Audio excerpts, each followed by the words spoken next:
দেখা যাচ্ছে।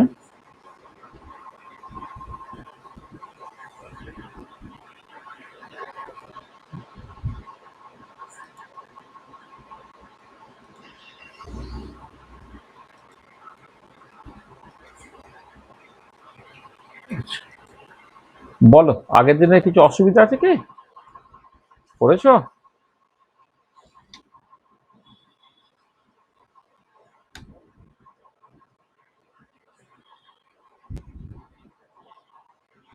কি কিছু অসুবিধা আছে?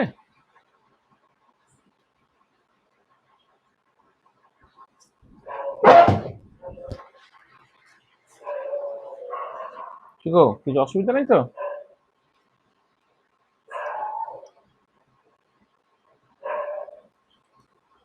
হ্যালো? হ্যাঁ, শুনতে পাচ্ছ? না স্যার নেই। ঠিক আছে। না অসুবিধা নেই আর। আচ্ছা, ঠিক আছে, চলো। আচ্ছা, তাহলে আজকে যে আমরা যেটা আলোচনা করব, আজ আমরা কি আলোচনা করেছি একটুখানি বলে নিই।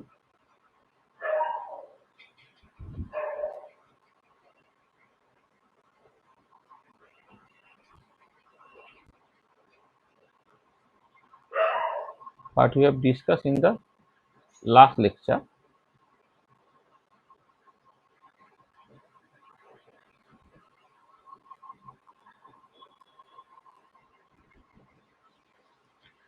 দেখো, আগের দিন আমরা আলোচনা করেছিলাম মূলত আয়নিক বন্ডিং নিয়ে, তাই না?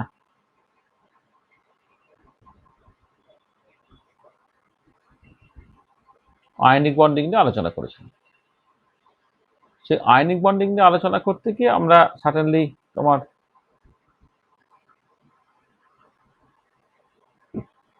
ল্যাটিস এনার্জি নিয়ে কথাবার্তা বলেছি। আচ্ছা, ল্যাটিস এনার্জির মধ্যে সার্টেনলি আমার বর্ন হেবার সাইকেল নিয়ে কথাবার্তা বলতে হয়েছে, কিভাবে তুমি এক্সপেরিমেন্টালি ল্যাটিস এনার্জি ডিটারমাইন করবে, সেখান থেকে বর্ন হেবার সাইকেল। হ্যাঁ, এইটা আমরা খুব ডিটেলে আলোচনা করেছি। এটা আচ্ছা, আমার বর্ন ল্যান্ডে ইকুয়েশন আলোচনা করেছি। সরি, বর্ন ল্যান্ডে ইকুয়েশন।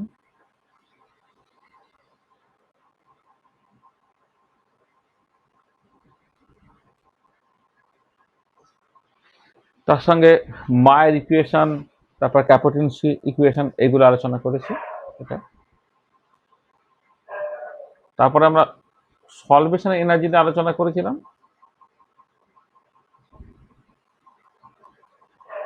এটা আর ল্যাটিস এনার্জি এবং সলভেশন এনার্জি দুটো আলোচনা, মানে সেখান থেকে বর্ন মায়ের ইকুয়েশন ছিল আর কি।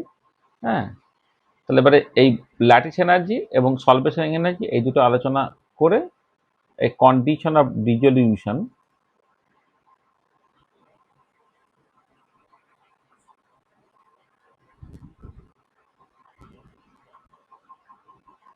অফ অ্যান আয়নিক কম্পাউন্ড, মানে কি কন্ডিশনে একটা আয়নিক কম্পাউন্ড ডিজলভ করবে আর কি কন্ডিশনে করবে না আর কি, সেইটা নিয়ে আমরা কিছু কথাবার্তা বলেছি। এটা এবার আজকে আমরা কি আলোচনা করতে চাইছি, আজকে আমরা কোভ্যালেন্ট বন্ডিং নিয়ে আলোচনা স্টার্ট করব। তাহলে what you want to discuss today.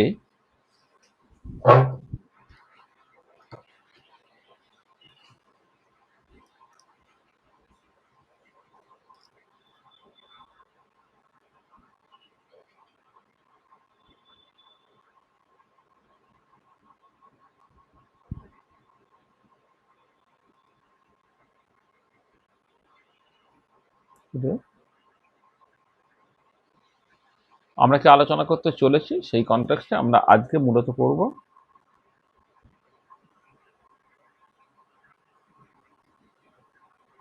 Covalent bonding নিয়ে আলোচনা করব। আচ্ছা, কোভ্যালেন্ট বন্ডিং এর সব পার্টটা তো আজকে হবে না, আমাদের কোভ্যালেন্ট বন্ডিং নিয়ে বেশ কদিন ধরে আলোচনা চলবে। আজকে কিছু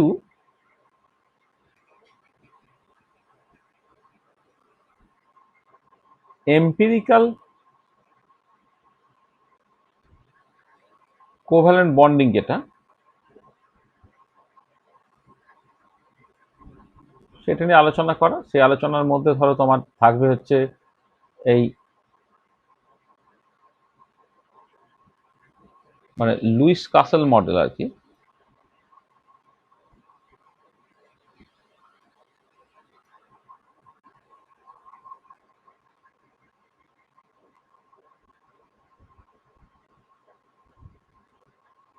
Luis Kossel theory, octet rule, electron dot structure,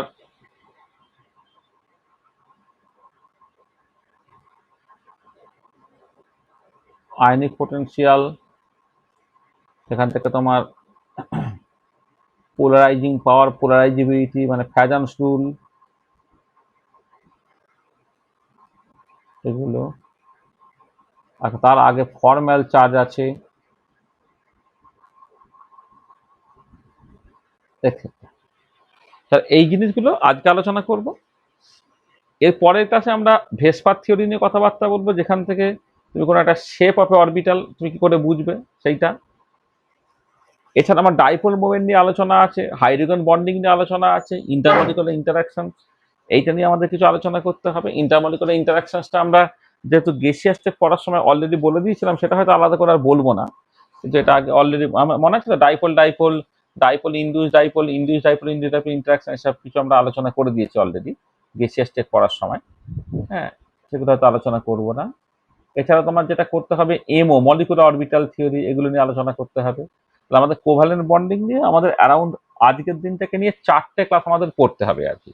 তাহলে আমরা টোটাল 5টা ক্লাস আয়নিক বন্ডিং নিয়ে একটা ক্লাস আলোচনা করেছি, আর কোভালেন্ট বন্ডিং নিয়ে আমরা প্রথম 2টো ক্লাস আলোচনা করব। এই যে এম্পিরিক্যাল কোভালেন্ট বন্ডিং, যেখানে তোমার খুব যে কোয়ান্টাম মেকানিক্যাল প্রিন্সিপাল ব্যবহার করে কোভালেন্ট বন্ডিং করা হয়েছে সেই পোর্শনটা না, কোয়ান্টাম মেকানিক্যাল প্রিন্সিপাল ব্যবহার করে যে কোভালেন্ট বন্ডিংটা করা হয়েছে, তার মধ্যে ভ্যালেন্স বন্ড থিওরি আছে, মলিকুলার অরবিটাল থিওরি আছে, সেটা আমরা পরের দিকে আলোচনা করব। এটা এম্পিরিক্যাল কোভালেন্ট বন্ডিং এর মধ্যে যেসব কথাবার্তাগুলো বলছে সেগুলো তো আছেই, তার সঙ্গে সঙ্গে তোমার ভেসপার থিওরি সব আছে। আমরা ডাইপোল মোমেন্ট, হাইড্রোজেন বন্ডিং, এটা একটা আলাদা ক্লাসের মধ্যে আলোচনা করব। আর এছাড়া তো যেটা বললাম হাইব্রিডাইজেশন একটা ইম্পর্টেন্ট কনসেপ্ট, সেটা নিয়ে আলোচনার দরকার আছে। এমনিতে valence bond theory, covalent molecular orbital theory, এগুলো নিয়ে আলোচনার দরকার আছে, সেগুলো পরপর করে আমরা করব। আমরা শুরু করি। আচ্ছা, দেখো, ধরো কোভ্যালেন্ট বন্ডিং যখন তুমি আলোচনা করো, ধরো ক্লোরিন প্লাস ক্লোরিন যুক্ত হয়ে, মানে chlorine atom plus chlorine atom যুক্ত হয়ে তোমার Cl2 তৈরি করছে। তাহলে যখন আয়নিক বন্ডিং তৈরি হয়েছিল, আমি সোডিয়ামের সঙ্গে ক্লোরিনের রিয়াকশন করে সোডিয়াম ক্লোরাইড তৈরি হচ্ছে সেটা নিয়ে আলোচনা করেছিলাম, কিন্তু এখানে আমি আলোচনা করছি ক্লোরিনের সঙ্গে ক্লোরিন তারা যুক্ত হয়ে Cl2 তৈরি করছে। এখানে কিভাবে এই Cl2টা তৈরি হচ্ছে একটু বোঝার চেষ্টা করো। দেখো, ক্লোরিন এই যে অ্যাটম, সেখানে 17টা ইলেকট্রন আছে। 17টা ইলেকট্রন, তার ইলেকট্রনিক কনফিগারেশনটা কি না, 1s2, 2s2, 2p6, 3s2, 3p5। Valence electron হচ্ছে 3s এবং 3p-তে যে 7টা ইলেকট্রন আছে তারা হচ্ছে ভ্যালেন্স ইলেকট্রন। ভ্যালেন্স ইলেকট্রন কাকে বলে না, electron in the outer most shell of an element or ion are called the valence electron. তাহলে electrons in the outer most shell, হ্যাঁ, they can participate in bonding. সবসময় valence electron গুলো bonding এ participate করে। তাহলে এই যেটা হলো, এটা হচ্ছে গাউস স্টেট ইলেকট্রনিক কনফিগারেশন। গাউস স্টেট ইলেকট্রনিক কনফিগারেশনের ভ্যালেন্স ইলেকট্রন হচ্ছে এখানে তোমার 7টা। আচ্ছা, ক্লোরিনের ক্ষেত্রে 7টা ইলেকট্রন কিরকম ভাবে সাজানো আছে না, 3s-এ 2টো ইলেকট্রন তারা পেয়ার হয়ে আছে। 3p-তে যে 5টা ইলেকট্রন আছে, প্রথমটা পেয়ার, তারপর পেয়ার, একটা আনপেয়ার ইলেকট্রন তোমার থেকে যাচ্ছে। হ্যাঁ, তাহলে তাহলে এই যে ক্লোরিন অ্যাটমটা, মানে প্রথম যে ক্লোরিন অ্যাটমটা, সেক্ষেত্রে এই যে ধরো এই প্রথম যে ক্লোরিন অ্যাটম, 17টা ইলেকট্রন, সেখানে তোমার ইলেকট্রনগুলো এইরকম ভাবে, আর একটা ক্লোরিন অ্যাটম, সেখানেও তোমার যে 7টা ইলেকট্রন আছে, 7টা ইলেকট্রন এইরকম ভাবে তোমার সাজানো আছে। তাহলে এবারে এইখানে আমি দেখাচ্ছি, দেখো কিরকম ভাবে এই যে ক্লোরিন, সেখানে আউটার মধ্যে 7টা ইলেকট্রন, তার মধ্যে একটা আনপেয়ার, বাকি 6টা হচ্ছে পেয়ার। এই যে একটা পেয়ার, দুটো পেয়ার, তিনটে পেয়ার, তিনটে পেয়ার, একটা আনপেয়ার। ঠিক একই রকম ভাবে আর একটা ক্লোরিন অ্যাটম যখন তুমি কনসিডার করছো, সেখানে তিনটে পেয়ার, একটা আনপেয়ার। এবারে কি হলো, এই যে আনপেয়ার্ড ইলেকট্রন গুলো তারা বেসিক্যালি পেয়ার্ড আপ হলো। ঠিক আছে, তাহলে যখন কোভ্যালেন্ট বন্ড তৈরি হয় তখন ব্যাপারটা হচ্ছে এরকম, যেটা আমি আগের ক্লাসেও বলেছিলাম, যে আমি একটা ইলেকট্রন দেবো, তুমি একটা ইলেকট্রন দেবে, ব্যবহার করার সময় দুজনে আমরা ইকুয়ালি ব্যবহার করব। ঠিক আছে? তাহলে এইটা হচ্ছে কোভ্যালেন্ট বন্ডিং এর মূল জায়গাটা। ইফ দেয়ার ইজ জিরো আর small difference in electronegativity, then two elements share their unpaired valence electron to form a bond called the covalent bond. তাহলে দুটো অ্যাটমের মধ্যে কিন্তু ইলেকট্রোনেগেটিভিটির অনেক বেশি ডিফারেন্স থাকে, তাহলে ইউজুয়ালি আয়নিক বন্ডিং হয়। আর ইলেকট্রোনেগেটিভিটি ডিফারেন্স যদি সাফিসিয়েন্টলি কম হয় বা ইলেকট্রোনেগেটিভিটি ডিফারেন্স নেয় যদি এরকম হয়, হোমোলাইট নিউক্লিয়ার ডায়াটমিক মলিকুল যেমন ফ্লোরিনের ক্ষেত্রে অ্যাকচুয়ালি ইলেকট্রোনেগেটিভিটি কোনো ডিফারেন্স নেই। ঠিক আছে, সরি, হ্যাঁ, ইলেকট্রোনেগেটিভিটি কোনো ডিফারেন্স নেই। ঠিক আছে, তাহলে কি হচ্ছে তোমার ওই তখন ওই এ একটা ইলেকট্রন দিলে, এ একটা ইলেকট্রন দিল এবং ইলেকট্রনটা দুজনে সমানভাবে ব্যবহার করলো। ঠিক আছে, এবং এই কোভ্যালেন্ট বন্ডিং এর ক্ষেত্রে হচ্ছে there is a directional character of electron cloud. আমরা পরে যখন অরবিটালে ইলেকট্রন ক্লাউডটা দেবো আয়নিক বন্ডিং এর ক্ষেত্রে একদম স্ফেরিক্যালি সিমেট্রিক ইলেকট্রন ডিস্ট্রিবিউশন, মানে ইলেকট্রন ক্লাউড যেটা এটা স্ফেরিক্যালি সিমেট্রিক হয়। আর যখন কোভ্যালেন্ট বন্ডিং হয় তখন তার একটা ডিরেকশনাল ক্যারেক্টার থাকে। তাহলে বুঝতে পারলে এই যে ক্লোরিন মানে Cl2 কিভাবে তৈরি হচ্ছে, আনপেয়ার্ড ইলেকট্রন গুলো পেয়ার্ড অফ হয়ে গিয়ে, সেটা কি বুঝতে পারছো? ঠিক আছে, হ্যাঁ।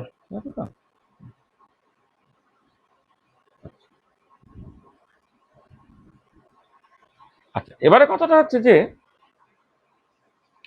যখন তোমার কোভ্যালেন্ট বন্ডিংটা হচ্ছে তখন কি বললাম না, in the covalent compound there is a directional character of the electron cloud. এবারে এইখান থেকে কিভাবে কোভ্যালেন্ট ক্যারেক্টারটা আসছে সেটা ডেফিনেটলি দেখতে হবে। আমরা একটা টার্ম ডিফাইন করছি, এই টার্মটাকে বলছে ionic potential. Ionic potential of an ion সেটা হচ্ছে charge of the ion by radius of the ion. তাহলে কোন একটা আয়নের চার্জ এবং রেডিয়াসের যে রেশিওটা তাকে বলা হয় তোমার আয়নিক পোটেনশিয়াল। ক্যাটায়নের জন্য আয়নিক পোটেনশিয়াল হচ্ছে যেমন ক্যাটায়নের চার্জ বাই ক্যাটায়নের রেডিয়াস। অ্যানায়নের জন্য তার আয়নিক পোটেনশিয়ালটা হচ্ছে অ্যানায়নের চার্জ ডিভাইডেড বাই অ্যানায়নের রেডিয়াস। এটা আয়নিক পোটেনশিয়াল। এটা চার্জ ডেনসিটি ঠিক না, এটাকে আয়নিক পোটেনশিয়াল। চার্জ ডেনসিটি বলে চার্জ পার ইউনিট ভলিউম হতো, এখানে চার্জ পার ইউনিট ভলিউম করা হচ্ছে না, চার্জ পার ইউনিট রেডিয়াস আর কি। তাহলে charge of the ion divided by radius of the ion, সেটাকে আয়নিক পোটেনশিয়াল। ঠিক আছে, এই আয়নিক পোটেনশিয়ালটা কিন্তু খুব ইম্পর্টেন্ট রোল প্লে করবে যে whether a particular compound will be ionic আর কোভ্যালেন্ট সেই কনটেক্সটে। আচ্ছা, এবার আমরা এই পোলারাইজিং পাওয়ার অ্যান্ড পোলারাইজিবিলিটি বলে দুটো ইম্পর্টেন্ট টার্ম জাস্ট বুঝবো। দেখো, প্রথমে যখন কোনো একটা আয়নিক কম্পাউন্ড তৈরি হয়, এই যেমন এখানে আমি ছবিটাকে এঁকেছি, দেখো একটা ক্যাটায়ন আছে, একটা স্ফেরিক্যালি সিমেট্রিক, একটা অ্যানায়ন আছে, একটা স্ফেরিক্যালি সিমেট্রিক। তাহলে একটা 100% আয়নিক কম্পাউন্ডের ক্ষেত্রে চার্জ ডিস্ট্রিবিউশনটা স্ফেরিক্যালি সিমেট্রিক। তাহলে if the compound is 100% ionic, then charge distribution will be spherically symmetric. আচ্ছা, এবারে হচ্ছে যে এই যে ক্যাটায়নটা আছে, ক্যাটায়নের সাইজটা বেশ ছোট, সেখানে একটা পজিটিভ চার্জ আছে।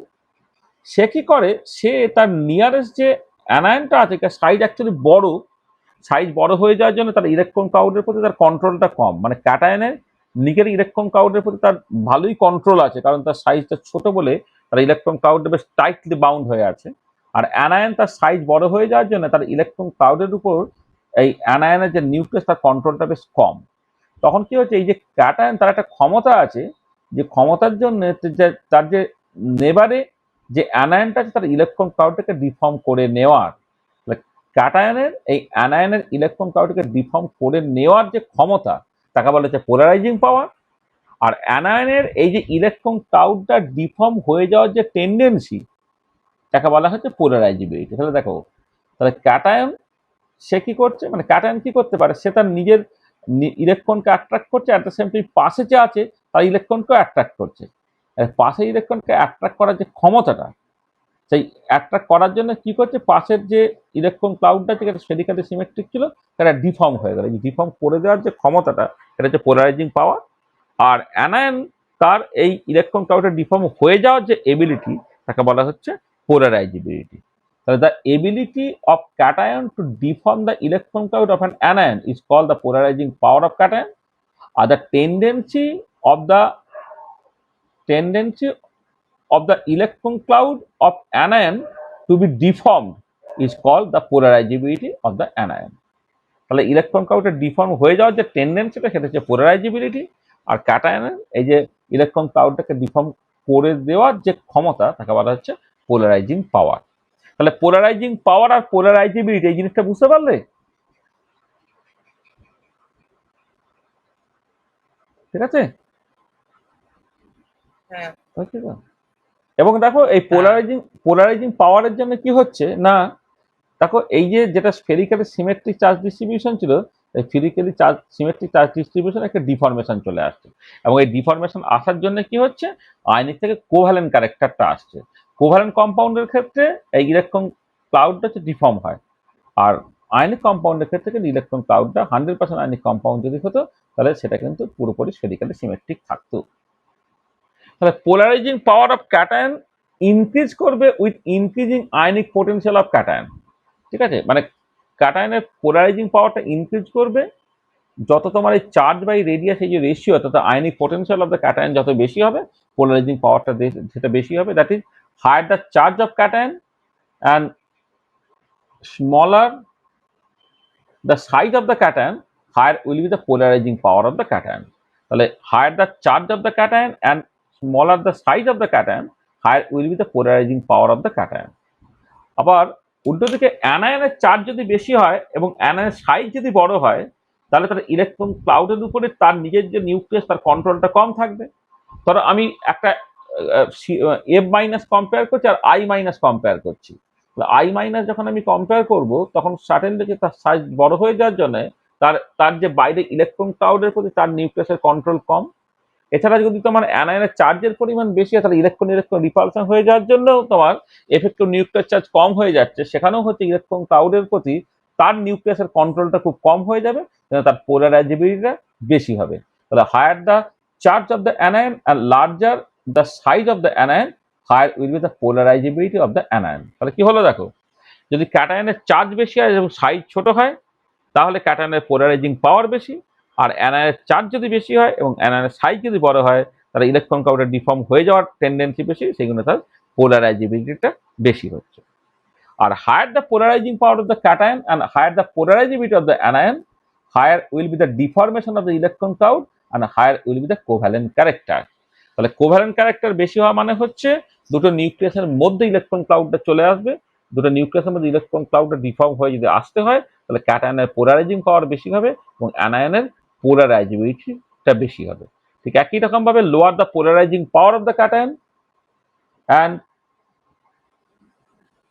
lower the polarizability of the anion, lower will be the deformation of the electron cloud and higher will be the ionic character. তাহলে আয়নিক ক্যারেক্টার এবং কোভ্যালেন্ট ক্যারেক্টার দেখো এটা পোলারাইজিং পাওয়ার এবং পোলারাইজেবিলিটির উপর নির্ভর করছে। ক্যাটায়নের পোলারাইজিং পাওয়ার এবং অ্যানায়নের পোলারাইজেবিলিটি বেশি হলে ইলেকট্রন ক্লাউডটা নিউক্লিয়াসের মধ্যে চলে আসার চেষ্টা করবে, ইলেকট্রন ক্লাউডের একটা ডিরেকশনাল ক্যারেক্টার আসবে, তখন কম্পাউন্ডটা কোভ্যালেন্ট ক্যারেক্টার বেশি হবে। আর উল্টো দিকে যদি তোমার ক্যাটায়নের পোলারাইজিং পাওয়ার হচ্ছে বেশ কম হয় এবং অ্যানায়নের পোলারাইজেবিলিটি বেশ কম হয়, তখন হচ্ছে ইলেকট্রন ক্লাউডটা সেভাবে ডিফর্ম হতে পারবে না, হ্যাঁ, তখন করসপন্ডিং কম্পাউন্ডটা আয়নিক থাকবে। এটা তাহলে পোলারাইজিং পাওয়ার এবং পোলারাইজেবিলিটি তার উপরে কোন একটা বন্ড সেটা মানে কোন একটা কম্পাউন্ড সেটা আয়নিক হবে না কোভ্যালেন্ট হবে, তার যে সিগনেচারটা বোঝা যাচ্ছে সেটা পরিষ্কার? কোনো অসুবিধা আছে? ঠিক আছে,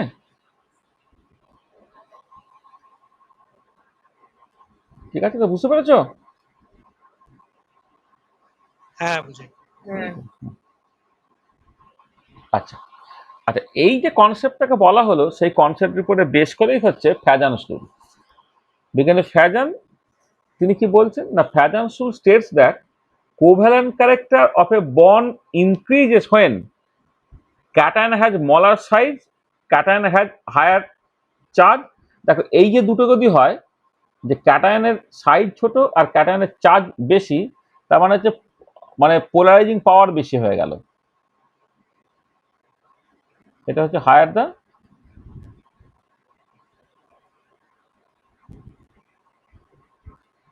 পোলারাইজিং পাওয়ার হয়ে গেল। আর তারপরে দেখো এইটা যখন বলছি anion has larger size and anion has higher charge, মানে higher the polarizability of the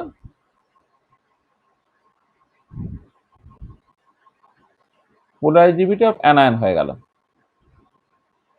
এটা পোলারাইজিং পাওয়ার অফ ক্যাটায়ন হয়ে গেল। ঠিক আছে, তাহলে এইটা হতে হবে। তার সঙ্গে সঙ্গে cation has 8 electron structure instead of 18 electron structure instead of 8 electron structure. আমি পরে এটা আমি বলবো যে বাইরের কক্ষে 18টা ইলেকট্রন থাকবে, 8টা নয়। এই 18টা ইলেকট্রন, এটাকে pseudo inner gas electronic configuration বলে। এই pseudo inner gas electronic configuration যদি হয় তাহলে না তুমি দেখবে যে যখন ক্যাটায়নের 18 ইলেকট্রনিক কনফিগারেশন হবে, তার মানে হচ্ছে তার একটা ডি অরবিটাল ঢুকে গেছে।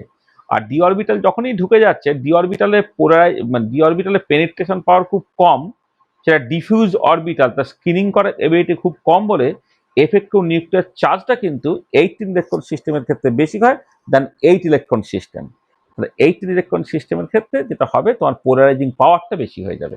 তাহলে কি হচ্ছে, 18 ইলেকট্রন সিস্টেমের ক্ষেত্রে কি হয় না, ধরো আমি মানে কপার 2+ কম্পেয়ার করছি। কপার 2+-এর ক্ষেত্রে কি হচ্ছে, বাইরের কক্ষে 18টা ইলেকট্রন আছে। হ্যাঁ, তুমি ক্যালসিয়াম 2+ বলো, বাইরে হচ্ছে তোমার 8টা ইলেকট্রন আছে। তাহলে আমি কপার 2+-এর কথা যখন ভাবছি, কপারের ক্ষেত্রে কি হচ্ছে না, চার্জ হচ্ছে +2 ঠিক আছে, কিন্তু যখন আমার 18 ইলেকট্রন সিস্টেম মাঝে একটা ডি অরবিটাল ঢুকে গেছে, ডি অরবিটাল যখনই ঢুকে যাচ্ছে, ডি অরবিটাল ডিফিউজ অরবিটাল হওয়ার জন্য তার পেনিট্রেশন পাওয়ার খুব কম। পেনিট্রেশন পাওয়ার কম বলে তার স্ক্রিনিং করার এবিলিটি কম। আর স্ক্রিনিং করার এবিলিটি যখন কম হচ্ছে, এফেক্টিভ নিউক্লিয়ার চার্জ বেড়ে যাচ্ছে।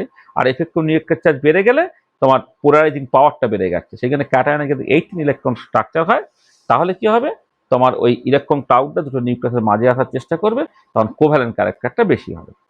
আর ionic character of a bond increases কখন, এর ঠিক উল্টোগুলো। তাহলে এক্ষেত্রে ক্যাটায়ন হ্যাজ স্মলার সাইজ, এখানে বলতে হবে ক্যাটায়ন হ্যাজ লার্জার সাইজ। এখানে ক্যাটায়ন হ্যাজ হায়ার চার্জ, এখানে বলতে হবে ক্যাটায়ন হ্যাজ লোয়ার চার্জ। এখানে অ্যানায়ন হ্যাজ লার্জার সাইজ, এখানে বলতে হবে অ্যানায়ন হ্যাজ স্মলার সাইজ। এখানে anion has higher charge, anion has smaller charge বা লোয়ার চার্জ আর কি। হ্যাঁ, এখানে স্মলার বলা উচিত ছিল, লোয়ার বলা উচিত ছিল, lower charge. Anion has lower charge. আর এখানে ক্যাটায়নটার 8 ইলেকট্রন সিস্টেম হতে হবে, আর ক্যাটায়নটা এখানে হচ্ছে 8 ইলেকট্রন সিস্টেম হতে হবে। তাহলে দেখো, তাহলে ফ্যাজান্স রুল তোমায় বলে দিচ্ছে যে কোন একটা পার্টিকুলার কম্পাউন্ডে কোভ্যালেন্ট ক্যারেক্টার বেশি হবে নাকি আয়নিক ক্যারেক্টার বেশি হবে। তাহলে এটা পরিষ্কারভাবে বুঝতে পারছো যে যদি ক্যাটায়নের সাইজ ছোট হয়, চার্জ বেশি হয়, তাহলে তার পোলারাইজিং পাওয়ার বেশি। অ্যানায়নের যদি সাইজ বড় হয়, অ্যানায়নের যদি তোমার চার্জ বেশি হয়, তাহলে অ্যানায়নের পোলারাইজিবিলিটি বেশি। তখন কি হবে, দুটো নিউক্লিয়াসের মধ্যে ইলেকট্রন ক্লাউডটা চলে আসার চেষ্টা করবে। ইলেকট্রন ক্লাউড যখন চলে আসবে, তার কোভ্যালেন্ট ক্যারেক্টারটা বেশি হবে। এছাড়া যেটা আমি বললাম যে আউটারমোস্ট ইলেকট্রনিক কনফিগারেশনে 8টা ইলেকট্রন থাকার বদলে যদি 18টা ইলেকট্রন থাকে, আর তাহলে কিন্তু polarising power of the cation বেশি হয়ে যাবে, সেখানে সে কোভ্যালেন্ট ক্যারেক্টার বেশি দেখাবে। আর কি করে পোলারাইজিং পাওয়ারটা, কেন তোমার পোলারাইজিং পাওয়ারটা বেশি হয়ে গেল, কারণ বললাম যে ডি অরবিটাল যেহেতু মাঝখানে একটা ঢুকে যাচ্ছে, ডি অরবিটাল ডিফিউজ অরবিটাল, তার পেনিট্রেশন পাওয়ার কম বলে তার স্ক্রিনিং করার এবিলিটি কম। মানে এফেক্টিভ নিউক্লিয়ার চার্জ বেড়ে গেছে, আর এফেক্টিভ নিউক্লিয়ার চার্জ যখন বেড়ে যাবে, তখন তার পোলারাইজিং পাওয়ারটা বেড়ে যাবে। তাহলে দেখো, তাহলে ফ্যাজান্স রুল যেটা বলা হলো, এটা পরিষ্কার বুঝতে পেরেছো? ঠিক আছে,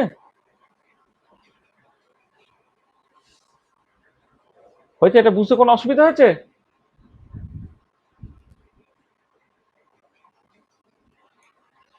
না স্যার। ঠিক আছে তো?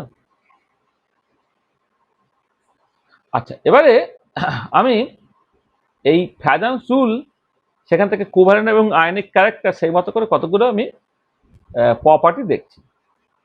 ধরো আমি sodium fluoride, sodium chloride, sodium bromide এবং সোডিয়াম আয়োডাইড, তাদের মেল্টিং পয়েন্টটা যথাক্রমে দেখো 988 degree centigrade, 800 degree centigrade, 755 degree centigrade এবং 651 ডিগ্রি সেন্টিগ্রেড। তার মানে মেল্টিং পয়েন্টটা উপর থেকে নিচের দিকে হচ্ছে কমছে।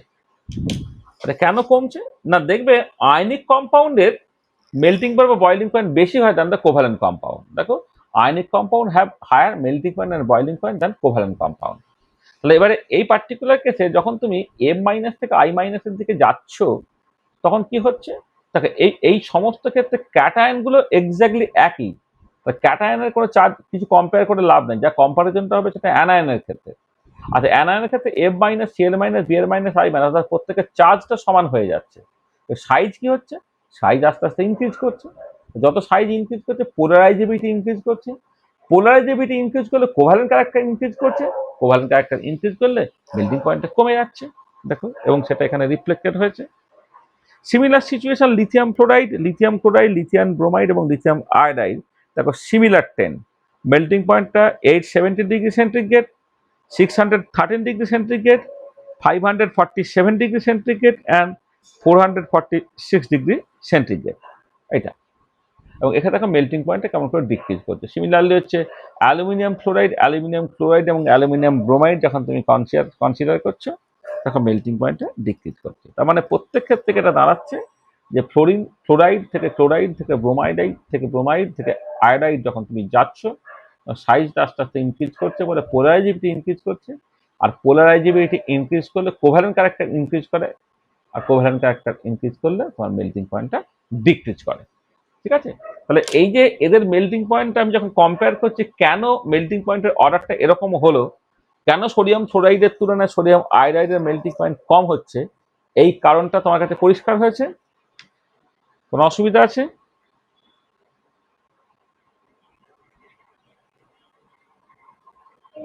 স্যার আরেকবার বলুন। এই তো দেখো, মানে কোন একটা কম্পাউন্ডের আয়নিকের থেকে কোভ্যালেন্ট ক্যারেক্টার যত বেশি হয় না, তত তার মেল্টিং বা বয়লিং পয়েন্ট কমে যায়। তাহলে ionic compound has higher melting point আর বয়লিং পয়েন্ট কোভ্যালেন্ট কম্পাউন্ড। এটা মূল জায়গাটা, এটা প্রথমে বুঝে নিতে হবে। তাহলে এবারে কথাটা হচ্ছে, যখন sodium fluoride, sodium chloride, sodium bromide এবং সোডিয়াম আয়োডাইড কম্পেয়ার করছি, ক্যাটায়নটা Na+ সবার জন্যই আছে। তাহলে কম্পারিজনটা যেটা হবে সেটা অ্যানায়নের জন্য। তাহলে অ্যানায়নের প্রত্যেকের চার্জ একই আছে, তাহলে যেটা গভর্নিং ফ্যাক্টর সেটা হচ্ছে তাদের রেডিয়াস বা সাইজটা। এফ মাইনাসের তুলনায় আই মাইনাসের সাইজ বড়, তার মানে বাঁ দিক থেকে ডান দিকে যখন সাইজ ইনক্রিজ করছে, তাহলে অ্যানায়নের সাইজ যখন বেড়ে যায়, তাহলে অ্যানায়নের বাইরে ইলেকট্রন ক্লাউডের প্রতি তার নিউক্লিয়াসের কন্ট্রোলটা কমে যায়।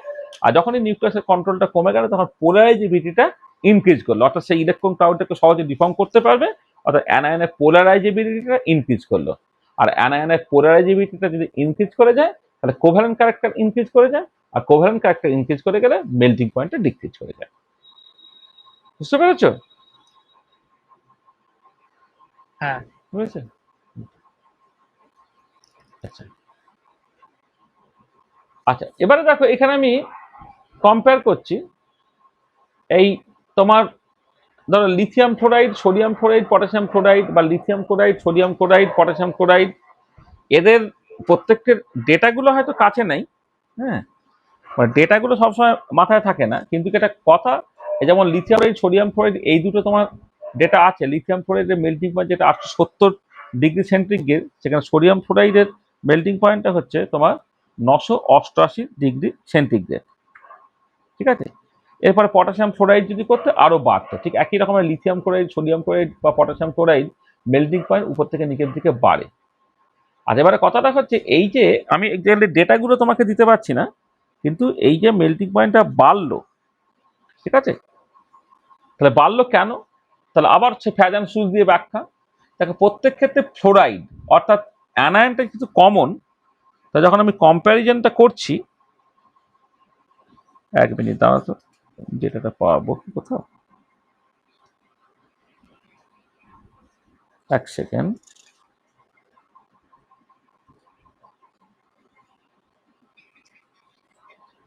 না, ঠিক আছে, দরকার নেই। হ্যাঁ, যেটা দেখো, যেটা বলছিলাম, যে এই যে যখন আমি এগুলো কম্পেয়ার করছি, lithium fluoride, sodium fluoride, potassium fluoride, প্রত্যেক ক্ষেত্রে ফ্লোরাইড অর্থাৎ তোমার অ্যানায়নটা কমন, তাহলে কম্পারিজনটা হবে বেসিক্যালি ক্যাটায়ন দিয়ে, lithium plus sodium plus potassium plus, প্রত্যেকের চার্জটা একই। কিন্তু লিথিয়াম থেকে যখন পটাশিয়ামের দিকে যাচ্ছি আমি, তখন কি হচ্ছে, সাইজটা আস্তে আস্তে বাড়ছে। তাহলে ক্যাটায়নের সাইজ যখন বাড়বে, তখন পোলারাইজিং পাওয়ারটা ডিক্রিজ করবে। আচ্ছা, পোলারাইজিং পাওয়ার যত ডিক্রিজ করবে, আয়নিক ক্যারেক্টারটা ইনক্রিজ করবে, আর আয়নিক ক্যারেক্টার ডিক্রিজ করলে মেল্টিং পয়েন্টটা তোমার ইনক্রিজ করবে।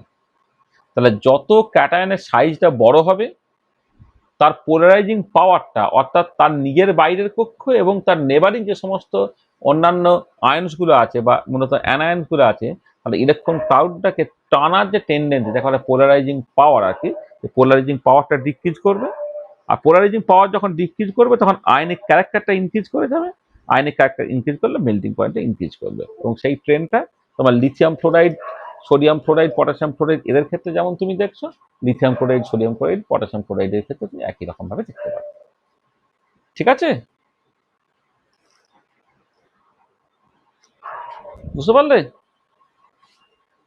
হ্যাঁ স্যার। হ্যাঁ আচ্ছা, তাহলে এইখানে এই যে এই জায়গাটা একটুখানি দেখে রাখো, এটা আমি একটুখানি আলাদা করে সামারাইজ করে দিয়েছি, কারণ অনেক সময় সমস্যা হয় বলে।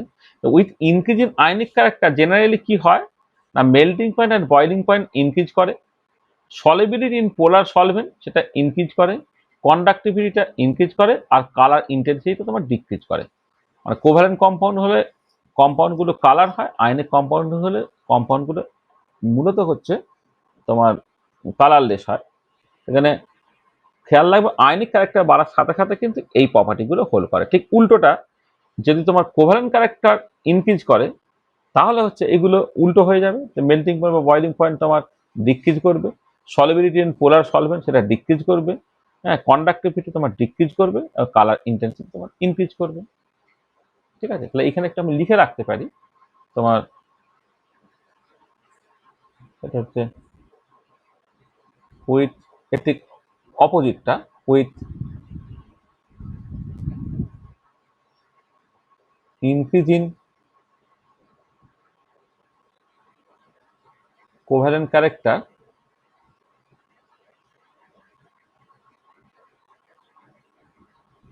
generally melting point and boiling point decreases,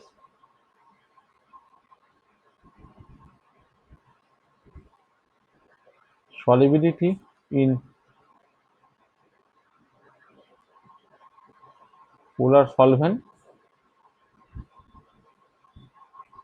decreases, covalent character বাড়লে তো সাডেনলি পোলার সলভেন্ট মানে জল ধরো তাতে সলিবিলিটি তো ডিক্রিজ করবে বটে, কন্ডাক্টিভিটি ডিক্রিজ করবে,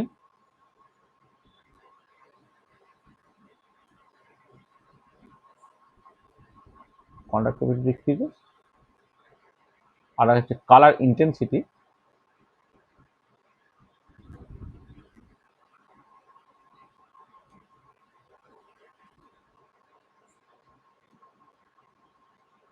ইনক্রিজেস। হ্যাঁ, এই যে ইনফরমেশনগুলো এখানে মাথায় রাখবে, কাজে লাগবে। চলো, আর এটা একটা ভীষণ ইন্টারেস্টিং একটা প্রবলেম, সেটা হচ্ছে যে থার্মাল স্টেবিলিটি অর্থাৎ হিট যখন দেব, হিট দিলে কোনটা তোমার সহজে ডিসোসিয়েট করছে আর কোনটা ডিসোসিয়েট করতে চাইছে না। ধরো বেরিলিয়াম কার্বনেট, তার থার্মাল মানে -100 ডিগ্রি, মানে সরি 100 ডিগ্রি সেন্টিগ্রেডের নিচেই হচ্ছে ডিসোসিয়েট করে যায়, ডিসোসিয়েট করে কার্বন ডাইঅক্সাইড তৈরি করে ফেলে। এবারে বেরিলিয়াম থেকে ম্যাগনেসিয়াম, ক্যালসিয়াম, টনসিয়াম, বেরিয়াম, এই যখন কার্বনেটগুলোতে আমি যাচ্ছি, দেখছি কি না থার্মাল স্টেবিলিটি দেখো ইনক্রিজ করেছে। মানে প্রথম ক্ষেত্রে বেরিলিয়াম কার্বনেট ভেঙে গিয়ে কার্বন ডাইঅক্সাইড তৈরি যখন করছে, তখন 100 ডিগ্রি সেন্টিগ্রেডের টেম্পারেচারে, কম টেম্পারেচারে হিট করলেই কিন্তু কার্বন ডাইঅক্সাইড বেরিয়ে যাচ্ছে। কিন্তু ম্যাগনেসিয়াম কার্বনেটের ক্ষেত্রে টেম্পারেচার বেশি লাগলো, ক্যালসিয়াম কার্বনেট আরো বেশি, টনসিয়াম কার্বনেট থেকে আরো বেশি, বেরিয়াম কার্বনেটের ক্ষেত্রে আরো বেশি। দেখো এই যে তোমার থার্মাল স্টেবিলিটি অর্ডারটা হচ্ছে এইটা, thermal stability order of alkaline earth metal carbonates, এটা দেখছি আমি। আচ্ছা, এটা কেন হচ্ছে একটুখানি খেয়াল করে দেখো। দেখো যখন বেরিলিয়াম 2+ থেকে যখন বেরিয়াম 2+ করছে, রেডিয়াসটা আস্তে আস্তে তো বাড়ছে, আর রেডিয়াস যখন বাড়বে তখন কি হবে, আয়নিক পোটেনশিয়াল যেটাকে বলা হয়, আয়নিক পোটেনশিয়ালটা মানে এদের চার্জ প্রত্যেকের ক্ষেত্রে সমান, তো সাইজ যদি বেড়ে যায় তাহলে আয়নিক পোটেনশিয়ালটা কমে যাবে। তাহলে আয়নিক পোটেনশিয়ালের যে অর্ডারটা, এই যে আয়নিক পোটেনশিয়াল অর্ডারটা কি হচ্ছে না, বেরিলিয়াম 2+ এর ক্ষেত্রে সবচেয়ে বেশি, তারপরে ম্যাগনেসিয়াম 2+, তারপরে ক্যালসিয়াম 2+, তারপরে টনসিয়াম 2+, দেন বেরিয়াম 2+, এটা আয়নিক পোটেনশিয়ালটা। আচ্ছা, এবারে দেখো যদি আয়নিক পোটেনশিয়ালটা যদি বেশি হয়, তার মানে বেসিক্যালি কি হচ্ছে না, এরা এই আয়নিক পোটেনশিয়াল বেশি হয়ে যাওয়ার জন্যে তোমার মানে এই কার্বনেট হচ্ছে তার কার্বনেট আয়নটা হচ্ছে খুব বড় সাইজ আর কি। হ্যাঁ, এবারে এ কি করছে, এই ধরো যার তোমার এই যে মানে মানে যেটাকে বলে আয়নিক পোটেনশিয়াল যার যত বেশি আর কি, সে কি করছে না এই কার্বনের থেকে অক্সিজেনটাকে টেনে নিল, নিয়ে মেটাল অক্সাইড তৈরি করে ফেলে, কার্বন ডাইঅক্সাইডটা বেরিয়ে গেল। মানে বেসিক্যালি কি হচ্ছে, এর পোলারাইজিং পাওয়ারটা বেড়ে গেছে। আয়নিক পোটেনশিয়াল যখন বেড়ে গেছে, তোমার এই পোলারাইজিং পাওয়ার পোলারাইজিং পাওয়ারের যে অর্ডারটা, সেটা হচ্ছে বেরিলিয়াম 2+ এর ক্ষেত্রে সবচেয়ে বেশি, দেন ম্যাগনেসিয়াম 2+, দেন ক্যালসিয়াম 2+, দেন স্ট্রনসিয়াম 2+, দেন বেরিয়াম 2+। তাহলে পোলারাইজিং পাওয়ারটা হচ্ছে এইটা, এই অর্ডারটা মেনটেন। তা পোলারাইজিং পাওয়ার যখন বেশি হবে, সে কি করছে, এই কার্বনের থেকে অক্সিজেনটাকে নিয়ে নিল, নিয়ে মেটাল অক্সাইড তৈরি করলো, আর কার্বন ডাইঅক্সাইড তোমার বেরিয়ে গেল। হ্যাঁ, মানে এটাকে তুমি এইরকম ভাবে ভাবতে পারো যে যত শীত ছোট হবে, তার অক্সাইডের স্টেবিলিটি তত বেশি। কার্বনেটের স্টেবিলিটি কোনোভাবে বেশি হচ্ছে না, করে দেখো কার্বন ডাইঅক্সাইড এভাবে বেরিয়ে চলে যাচ্ছে। সেই জন্য এই করসপন্ডিং যে অ্যালকালাইন আর্থ মেটাল যে সমস্ত গুলো আছে, তাদের যে কার্বনে, তাদের স্টেবিলিটিটা এই অর্ডারটা ফলো করছে। ঠিক আছে, বুঝতে পারলে?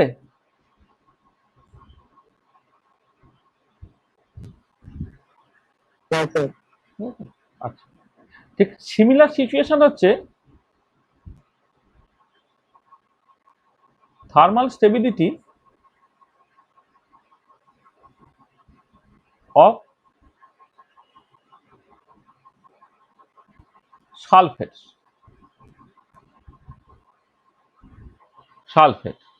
Calcium sulphate, strontium sulphate, barium sulphate, এই সালফেটের স্টেবিলিটিটা উপর দিকে যখন নিচের দিকে আসছে, এইটা থার্মাল স্টেবিলিটি উপর থেকে নিচের দিকে গেলে কি হচ্ছে না, বাড়ছে।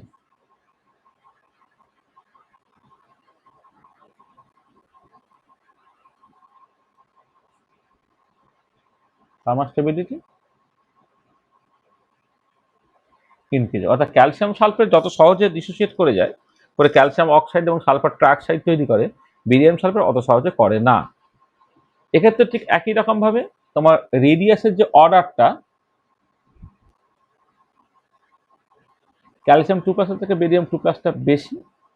তাহলে আয়নিক পোটেনশিয়াল যেটা,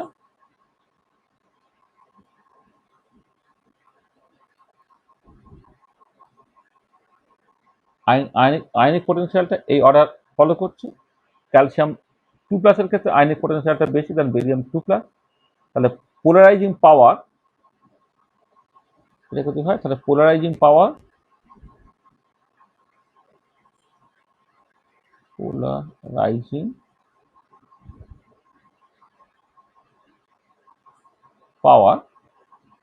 সেটা ক্যালসিয়াম 2+ এর ক্ষেত্রে সবচেয়ে বেশি, দেন স্ট্রনসিয়াম 2+, দেন হচ্ছে বেরিয়াম 2+। সেখানে যে সালফেট একটা বিশাল বড় যে আয়ন ছিল, সেখান থেকে সালফার ট্রাইঅক্সাইড বেরিয়ে গেল, আর ক্যালসিয়াম অক্সাইড তোমার তৈরি হয়ে গেল। তাহলে কি হলো দেখো, তাহলে যে সালফেটের থার্মাল স্টেবিলিটি বা তোমার সালফেটের থার্মাল স্টেবিলিটি বা তোমার কার্বনেটের থার্মাল স্টেবিলিটি, এইটা তাহলে কম্পেয়ার করছে কি করে, তোমার আয়নিক পোটেনশিয়াল দিয়ে বা পোলারাইজিং পাওয়ার দিয়ে। পোলারাইজিং পাওয়ার বা ionic potential of the cation যত বেশি হচ্ছে, সে কার্বনের থেকে তোমার কার্বন ডাইঅক্সাইড বেরিয়ে করে দিয়ে অক্সিজেন তৈরি হতে চাইছে। সিমিলার সিচুয়েশন হচ্ছে সালফেট থেকে সালফার ট্রাইঅক্সাইড বের করে দিয়ে সে অক্সাইড ফর্মে থাকতে চাইছে। তাহলে দেখো, কার্বনেট এবং সালফেটের যে থার্মাল স্টেবিলিটিটা, এটা আয়নিক পোটেনশিয়াল এবং পোলারাইজিং পাওয়ার দিয়ে আমি এক্সপ্লেন করলাম। বুঝতে পারলে? ঠিক আছে? হ্যাঁ। আচ্ছা, আমি আরো কিছু মেল্টিং পয়েন্ট নিয়ে কথাবার্তা বলছি। ধরো beryllium chloride, magnesium chloride, calcium chloride, strontium chloride আর বেরিয়াম ক্লোরাইড। মেল্টিং পয়েন্টটা দেখো, 405°C, 712°C, 772°C, 872°C আর 960°C। তাহলে এই মেল্টিং পয়েন্টটা আমাকে কম্পেয়ার করতে হবে। দেখো, মেল্টিং পয়েন্ট কম্পেয়ার করছি, এটা আমি অলরেডি যেটা আলোচনা করেছি ঠিক সেরকমই পড়ছে, যে বেরিলিয়াম 2+ থেকে যখন বেরিয়াম 2+ এর ক্ষেত্রে যাচ্ছ তুমি, সাইজটা বা রেডিয়াসটা কি হচ্ছে, রেডিয়াসটা আস্তে আস্তে আস্তে তোমার বাড়ছে। বেরিলিয়াম 2+এর সাইজ, ম্যাগনেসিয়াম 2+এর সাইজ বেশি, ক্যালসিয়াম 2+এর আরো বেশি, টনসিয়াম 2+এর আরো বেশি, বেরিয়াম 2+এর আরো বেশি। তাহলে সাইজ যত বাড়বে তাহলে পোলারাইজিং পাওয়ার তত কি হবে, ডিক্রিজ করবে। আর পোলারাইজিং পাওয়ার যখন ডিক্রিজ করবে, কোভালেন্ট ক্যারেক্টার ডিক্রিজেস আর আয়নিক ক্যারেক্টার ইনক্রিজ করবে। আর যখনই তোমার আয়নিক ক্যারেক্টারটা ইনক্রিজ করবে তখন মেল্টিং পয়েন্ট এবং বয়লিং পয়েন্ট ইনক্রিজ করবে, এবং সেটা দেখো এখানে তোমার ঘটেছে। ঠিক আছে, বুঝতে পারলে এটা কেন এদের এই যে মেল্টিং পয়েন্টের অর্ডারটা এটা ফলো করছে। ঠিক আছে, আচ্ছা এইটা দেখো অলরেডি আমরা আলোচনা করেছিলাম, sodium fluoride, sodium chloride, sodium bromide এবং সোডিয়াম আয়োডাইড, তার মেল্টিং পয়েন্টে 988 degree centigrade, 800 degree centigrade, 755 degree centigrade আর 651 ডিগ্রি সেন্টিগ্রেড। এখানে অ্যানায়নের সাইজ যত বাড়ছে, polarizability of the anion increase করছে, সেখানে কোভালেন্ট ক্যারেক্টার ইনক্রিজ করছে, সেখানে মেল্টিং পয়েন্টটা তোমার ডিক্রিজ করছে।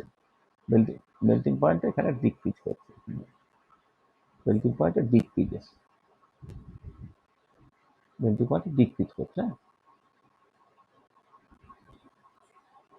মেল্টিং পয়েন্টে ডিক্রিজ করছে।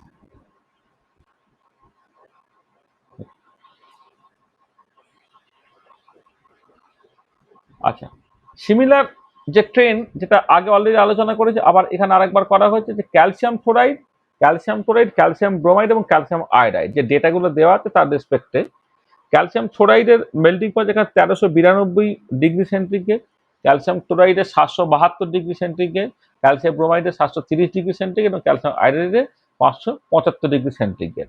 তো এখানেও দেখো ক্যাটায়নগুলো প্রত্যেক ক্ষেত্রে একই, অ্যানায়নগুলো দুটো করে আছে এবং প্রত্যেকের চার্জ -1। এবারে রেডিয়াসটা ইম্পর্টেন্ট বা সাইজটা ইম্পর্টেন্ট। দেখো রেডিয়াস যখন তুমি কম্পেয়ার করছো, এফ মাইনাস থেকে সিএল মাইনাস থেকে বিআর মাইনাস থেকে আই মাইনাস যখন আমি যাচ্ছি তখন কি হচ্ছে, যখন যা হচ্ছে তখন দেখো সাইজটা বাড়ছে, যখন সাইজ বাড়ছে পোলারাইজেবিলিটি অফ দ্য অ্যানায়ন ইনক্রিজ করছে, পোলারাইজেবিলিটি ইনক্রিজ করলে কোভালেন্ট ক্যারেক্টার ইনক্রিজ করছে, কোভালেন্ট ক্যারেক্টার ইনক্রিজ করলে মেল্টিং পয়েন্ট তোমার ডিক্রিজ করবে। ঠিক আছে, তাহলে দেখো এই যে মেল্টিং পয়েন্ট এবং বয়লিং পয়েন্ট আমি আগেও আলোচনা করেছি, আর পরের যে মেল্টিং পয়েন্ট বা বয়লিং পয়েন্ট কম্পারিজন গুলো করলাম এই তিনটে সিচুয়েশনে, এটা বুঝতে পারছো নিশ্চয়ই কেন হচ্ছে এরকম।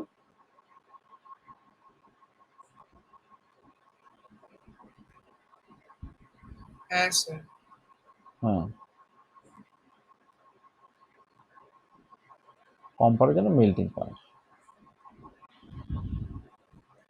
আচ্ছা নেক্সট দেখো কিউপ্রাস ক্লোরাইড সিউসিএল আর পটাশিয়াম ক্লোরাইড কেসিএল, এই দুটো যখন কম্পেয়ার করছো, সিউসিএল তার মেল্টিং পয়েন্ট 422 ডিগ্রি সেন্টিগ্রেড আর পটাশিয়াম ক্লোরাইড তার মেল্টিং পয়েন্ট হচ্ছে 776 ডিগ্রি সেন্টিগ্রেড। এটা কেন হচ্ছে একটু বুঝতে হবে। দেখো যখন কিউপ্রাস ক্লোরাইড তুমি করছো, সিউ প্লাস এটা হচ্ছে 18 ইলেকট্রন সিস্টেম, যেখানে তোমার pseudo inert gas electronic configuration. আর পটাশিয়াম ক্লোরাইড যখন তুমি কনসিডার করছো সেটা হচ্ছে 8 ইলেকট্রন সিস্টেম, সেটা ইনার্ট গ্যাস ইলেকট্রনিক কনফিগারেশন। ঠিক আছে, তাহলে যখন তুমি সিউ প্লাস এবং পটাশিয়াম প্লাস তুমি কম্পেয়ার করছো, C U plus has higher polarizing power than potassium plus, C U plus has higher polarizing power than potassium plus. কেন? এখানে ডি অরবিটাল চলে এসেছে কপারের ক্ষেত্রে, তা d orbital has lower penetration power R lower স্কিনিং constant, সেখানে এফেক্টিভ নিউক্লিয়ার চার্জ সেটা হচ্ছে হায়ার অ্যান্ড হেন্স পোলারাইজিং পাওয়ার হচ্ছে হায়ার হয়ে যাচ্ছে। সেখানে কপার প্লাস যেটা তার পোলারাইজিং পাওয়ারটা বেশি হচ্ছে দেন পটাশিয়াম প্লাস, সেখানে cuprous chloride has higher covalent character than potassium chloride, সেখানে C U C L has lower melting point than potassium chloride. তাহলে দেখো এখানে সিউসিএল এবং কেসিএল যখন কম্পেয়ার করলো, এখানে হচ্ছে 8 ইলেকট্রন সিস্টেমটা 8 ইলেকট্রন সিস্টেম সেটা ম্যাটার করে যাচ্ছে। যখন তোমার কপার প্লাস কনসিডার করছে তখন 18 ইলেকট্রন সিস্টেম, যেখানে তোমার মাঝে ডি অরবিটাল চলে এসেছে, ডি অরবিটালের পেনিট্রেশন পাওয়ার বা স্কিনিং কনস্ট্যান্টটা খুব কম হয়ে যাওয়ার জন্য এফেক্টিভ নিউক্লিয়ার চার্জ বেশি, এফেক্টিভ নিউক্লিয়ার চার্জ বেশি হয়ে যাচ্ছে, পোলারাইজিং পাওয়ারটা বেশি হয়ে যাচ্ছে। পোলারাইজিং পাওয়ার যত বেশি হবে তত কোভ্যালেন্ট ক্যারেক্টার তত বাড়বে, আর কোভ্যালেন্ট ক্যারেক্টার যত বাড়বে তত তোমার মেল্টিং পয়েন্টটা কমবে। যেন সিউসিএল তার মেল্টিং পয়েন্টটা দেখো অনেক কম দেন পটাশিয়াম ক্লোরাইড। তাই বুঝতে পারলে 8 ইলেকট্রন ভার্সেস 18 ইলেকট্রন, হ্যাঁ সেটাকে মাথায় রেখে কেন সিউসিএল তার মেল্টিং পয়েন্টটা কম দেন পটাশিয়াম ক্লোরাইড KCl, সেটা তুমি এখান থেকে বুঝতে পারছো। ঠিক আছে, এই কোশ্চেনের উত্তরটা বুঝতে পেরেছো? বুঝে বুঝে বলো, ঠিক আছে?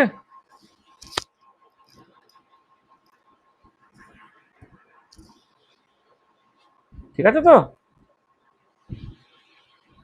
হ্যাঁ স্যার বুঝেছি। হ্যাঁ তো আচ্ছা আচ্ছা, আমি কিন্তু মেটাল অক্সাইড দেখো, এই ধরো sodium oxide, calcium oxide, aluminium oxide ইত্যাদি, এই মেটাল অক্সাইড গুলো বেসিক হবে নাকি অ্যাসিডিক হবে না অ্যাম্ফোটেরিক হবে, সেটা কি দিয়ে ঠিক হবে? সেগুলো ঠিক হবে হচ্ছে তোমার এই আয়নিক পোটেনশিয়াল দিয়ে। তাহলে ক্যাটায়নগুলোর আয়নিক পোটেনশিয়াল, তাহলে এই যে ফাইটা হচ্ছে আয়নিক পোটেনশিয়াল বোঝানোর জন্য, আয়নিক পোটেনশিয়ালের স্কোয়ার রুটটা যদি লেস দেন 2.2 হয় তখন সেই অক্সাইডগুলো হচ্ছে বেসিক অক্সাইড। যদি তোমার স্কোয়ার রুট অফ আয়নিক পোটেনশিয়ালটা 2.2 থেকে 3.2 এর মধ্যে হয় দেন দ্য অক্সাইড ইজ অ্যাম্ফোটেরিক। আর যদি তোমার আয়নিক পোটেনশিয়ালের স্কোয়ার রুটটা গ্রেটার দেন 3.2 হয় দেন দ্য অক্সাইড ইজ অ্যাসিডিক। যেমন ধরো অ্যালুমিনিয়াম 3+ এর ক্ষেত্রে তার আয়নিক পোটেনশিয়ালটা হচ্ছে 6.0, মানে ফাই যেখানে আয়নিক পোটেনশিয়াল, হ্যাঁ এখানে ফাইটা কিন্তু খেয়াল রাখবে এটা আয়নিক পোটেনশিয়াল।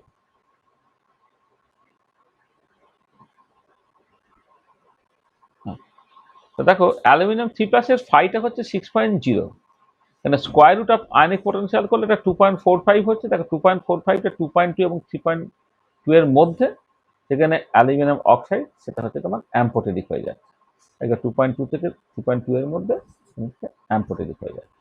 মানে আমাকে যদি অ্যালুমিনিয়াম 3+ থেকে আয়নিক পোটেনশিয়াল বলে এবং সেখান থেকে বলে যে অ্যালুমিনিয়াম অক্সাইড কি হবে, অ্যাসিডিক না বেসিক না অ্যাম্ফোটেরিক, উত্তর হবে সেটা অ্যাম্ফোটেরিক হবে। তাহলে সোডিয়াম প্লাস তুমি কনসিডার করছো। সোডিয়াম প্লাসের ক্ষেত্রে তোমাকে রেডিয়াসটা বলে দেওয়া আছে, রেডিয়াস অফ Na+ বলে দেওয়া আছে। রেডিয়াস অফ Na+ যদি বলে দেয় সেখান থেকে তুমি আয়নিক পোটেনশিয়ালটাকে বের করতে পারো, কারণ চার্জ বাই রেডিয়াস সেখান থেকে বের করে ফেলতে পারছো। এবারে বলছে Na2 সেটা অ্যাসিডিক না বেসিক না অ্যাম্ফোটেরিক তোমাকে বলতে বলেছে। ঠিক আছে, দেখো এখানে এখানে ফাইটা যখন তুমি ক্যালকুলেট করছো, ফাইটা হচ্ছে চার্জ, এই ক্যাটায়নের charge divided by radius.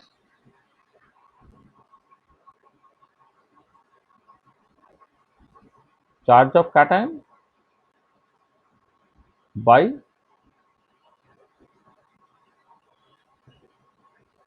Radius of cation. আচ্ছা Na+ এর চার্জ কত, 1, ডিভাইডেড বাই রেডিয়াস কত বলে 0.95, এইটা। তো এটা করে দেখো 1 পয়েন্ট সামথিং একটা বেরোচ্ছে, 1 পয়েন্ট একটা সামথিং বেরোচ্ছে আর কি, এটা মানে একের খুব কাছাকাছি কিছু একটা বেরোচ্ছে। ঠিক আছে, তাহলে এবারে দেখো, তাহলে এইটা সার্টেনলি হচ্ছে তোমার, আচ্ছা এইটা এইটা স্কোয়ার রুট যদি করি, আচ্ছা এটা করে দেখো তো কত বেরোচ্ছে। 1.05। 1.05, এটা হচ্ছে ফাইটা। তাহলে স্কোয়ার রুট অফ ফাইটা কত, এই 1.05 এর স্কোয়ার রুট করলে 1 পয়েন্ট কত, 0.07 না 7, 0.24। 1.024, এটা হ্যাঁ হ্যাঁ এইটা। আচ্ছা এই যে ভ্যালুটা দেখো, সরি এই ভ্যালুটা হচ্ছে লেস দেন 2.2,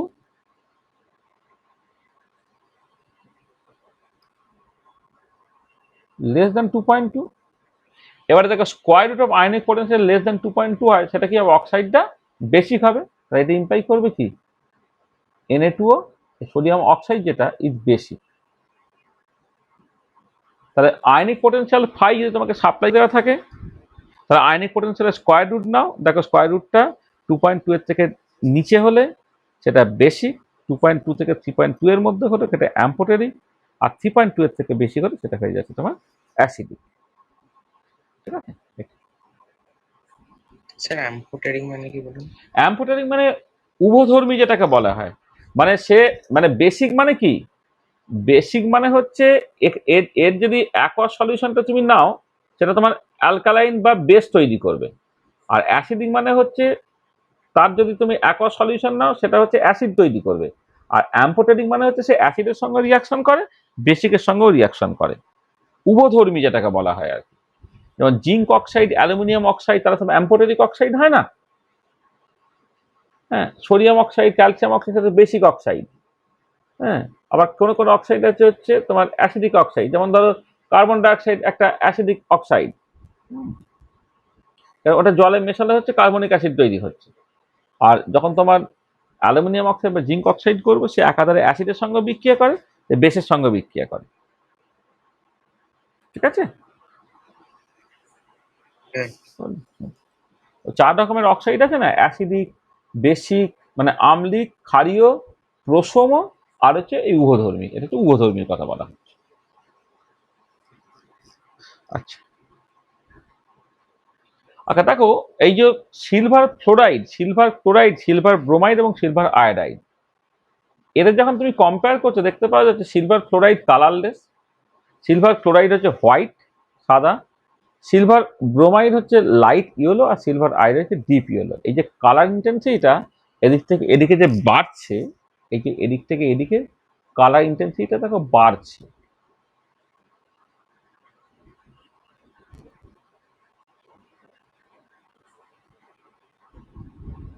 কালার ইন্টেন্সিটি তোমার ইনক্রিজ করছে। আর উত্তর হচ্ছে এটা কেন করছে। দেখো এক্ষেত্রে ক্যাটায়নটা প্রত্যেকের ক্ষেত্রে একই, তাহলে অ্যানায়নটা হচ্ছে M minus, CL minus, BL minus, I minus. আর এম মাইনাস থেকে আই মাইনাসের দিকে যখন যাচ্ছ সাইজটা বাড়ছে, সাইজ বাড়লে অ্যানায়নের পোলারাইজেবিলিটিটা বাড়ছে, পোলারাইজেবিলিটিটা বাড়লে হচ্ছে কোভ্যালেন্ট ক্যারেক্টার বাড়ছে, আর কোভ্যালেন্ট ক্যারেক্টার বাড়লে হচ্ছে তোমার কালার ইন্টেন্সিটিটা বাড়বে। ঠিক আছে, কালার ইন্টেন্সিটিটা দেখো তোমার বাড়ছে। আচ্ছা, aluminium fluoride, aluminium chloride, aluminium bromide এবং অ্যালুমিনিয়াম আয়োডাইড, তাদের মেল্টিং পয়েন্টটা 1291 degree centigrade, 192 degree centigrade, 98 degree centigrade, আর 189 ডিগ্রি সেন্টিগ্রেড। ঠিক আছে, দেখো যখন তুমি বাঁ দিক থেকে ডান দিকে যাচ্ছ তখন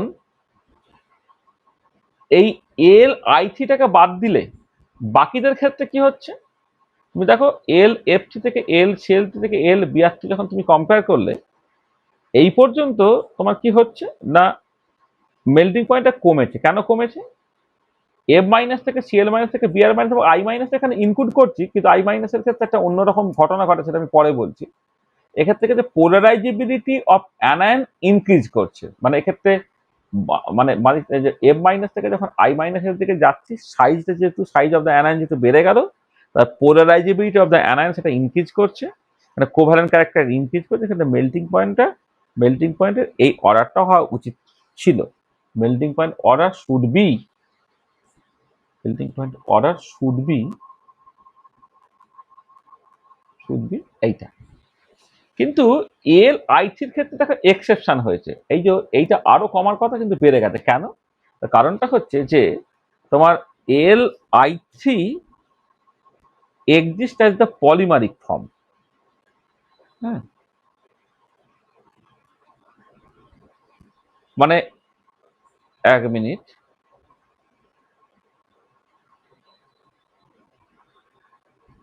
এক সেকেন্ড।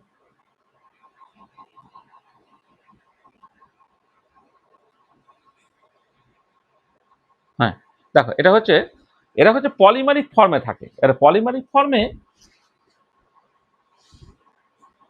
আমি এটা এল এল এল এফ থ্রি হবে, এটা আমি তাই তো বলি কি হলো এটা।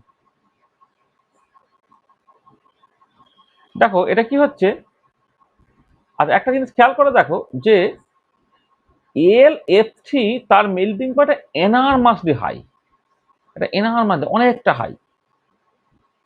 সেখানে কারণটা কেন, L F three exist polymeric form. দেখো এরকম পলিমারটা তৈরি হচ্ছে, দেখো এই যে পলিমার এল, এখানে তোমার এফ এফ থাকবে, এই ধরনের একটা পলিমারিক ফর্মে থাকবে। এখানে অনেকগুলো এল এফ থ্রি এখানে পলিমারিক ফর্মে থেকে যাওয়ার জন্য তারা একটা বড় এগ্রিগেট তৈরি করে, বড় এগ্রিগেট তৈরি করে ফেলার জন্য তাদের মেল্টিং পয়েন্টটা এনারমাসলি বেড়ে গেছে। আচ্ছা, এবারে এল সিএল থ্রির ক্ষেত্রে এটা হয় এই পলিমারিক ফর্মে থাকে, কিন্তু পলিমারিক ফর্মটা হচ্ছে যে এতটা বেশি নয়। আর যখন এল বিএসসি বা এল আইসি ক্ষেত্রে করছি, সেখানে এক্ষেত্রে কেমন পলিমারিক ফর্ম, এখানে ডাইমারিক ফর্মটা এক্সিস্ট করছে। হ্যাঁ, এখান থেকে ডাইমারিক ফর্মটা এক্সিস্ট করছে। তাহলে এল এফসি বা এল সিএলসির ক্ষেত্রে তোমার দারুণভাবে পলিমারিক মার্কটা এক্সিস্ট করছে। আমার মধ্যে এল এফসির ক্ষেত্রে সবচেয়ে বেশি হচ্ছে, এল সিএলসির ক্ষেত্রে অতটা বেশি নয়। আর এল বিআরসি এবং এল আইসি জাস্ট সিম্পলি ডাইমার ফর্মে এক্সিস্ট করছে এটা।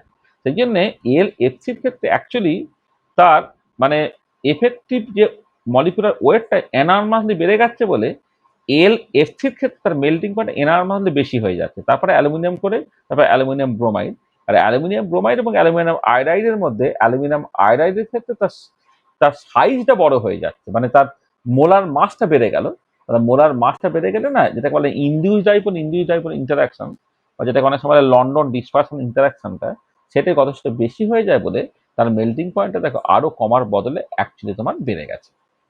তো এক্ষেত্রে এই যে শেষে এক্সেপশনটা তুমি পাচ্ছ, তাহলে এই পার্টিকুলার কেসে একটু তোমাকে আলাদা রকম ভাবে এক্সপ্লেন করতে হবে। এটা জাস্ট পুরোটাই তোমার পোলারাইজেবিলিটি দিয়ে পুরোপুরি আসবে না। এল এফসি থেকে এল বিএফসি যদি বা তুমি এক্সপ্লেন করতে পারো, কিন্তু এল এফসিটা পারবে না, কারণ এল আইসিটা পারবে না।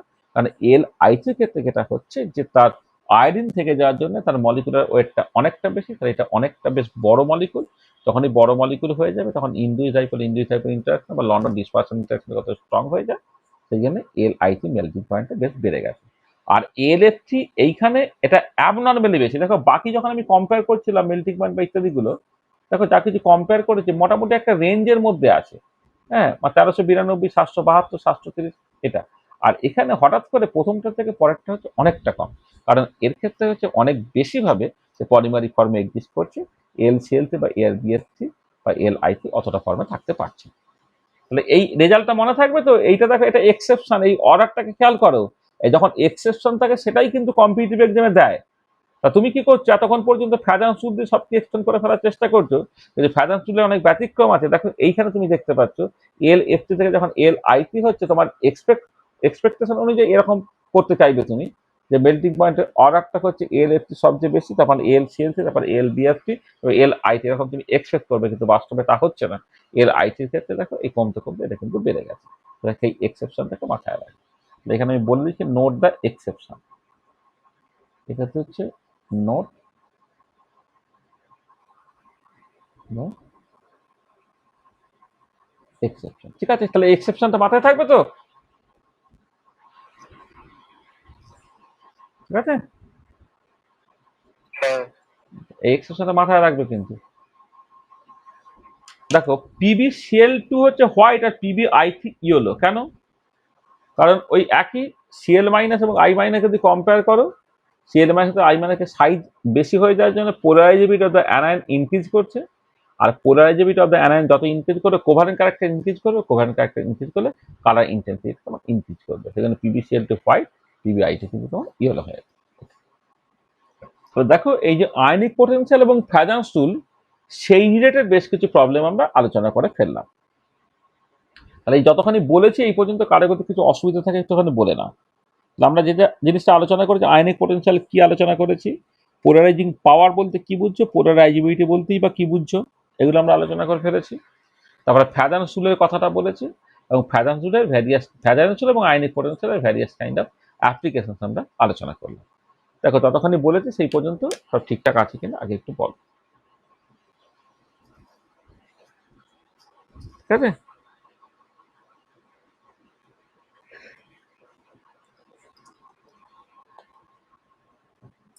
স্যার এক্সেপশনের পার্টটা একবার বোঝাবেন? দেখ এক্সেপশনের ক্ষেত্রে নর্মালি হওয়া উচিত ছিল কি, অ্যালুমিনিয়াম ফ্লোরাইডের থেকে অ্যালুমিনিয়াম ক্লোরাইডের মেল্টিং পয়েন্ট কম, মানে এই অর্ডারটা এল এফসি সবচেয়ে বেশি, এল সিএলসি তারপরে, এল বিআরসি তারপরে, এল আইসি তারপরে। এখানে এল আইসিটা দেখো কমতে কমতে বেড়ে গেল। তার কারণটা হচ্ছে যে যদিও আমার এল এফসির তুলনায় এল আইসিতে কোভালেন্ট ক্যারেক্টারটা বেশি, সেখানে মেল্টিং পয়েন্ট নর্মালি কমার কথা, কিন্তু অ্যালুমিনিয়াম আয়োডাইডের মলিকুলার ওয়েট প্রচন্ড বেশি হয়ে যাওয়ার জন্যে সে অনেক বেশি তার ইন্ডিউস ডাইপোল ইন্টারাকশন বা লন্ডন ইন্টারাকশন সে শো করে। এই যে তোমার ইন্ডিউস ডাইপোল ইন্টারাকশন বা লন্ডন ইন্টারাকশন যার যত বেশি হবে, তার মেল্টিং পয়েন্টটা বেশি হবে। এখানে Li3টা তোমার এক্সেপশন, সেটা তোমার বেড়ে গেছে। আর এইখানে অ্যালুমিনিয়াম ফ্লোরাইড থেকে অ্যালুমিনিয়াম ক্লোরাইডের হঠাৎ করে এতটা কম কেন? এতটা কম তার কারণটা হচ্ছে Lf3 সে দারুণ একটা স্টেবল পলিমারিক ফর্মে এক্সিস্ট করে। যদি পলিমারিক ফর্মে এক্সিস্ট করে তাহলে তার মেল্টিং পয়েন্টটা সার্টেনলি অনেক বেশি হবে। ঠিক আছে? হ্যাঁ ঠিক আছে। আর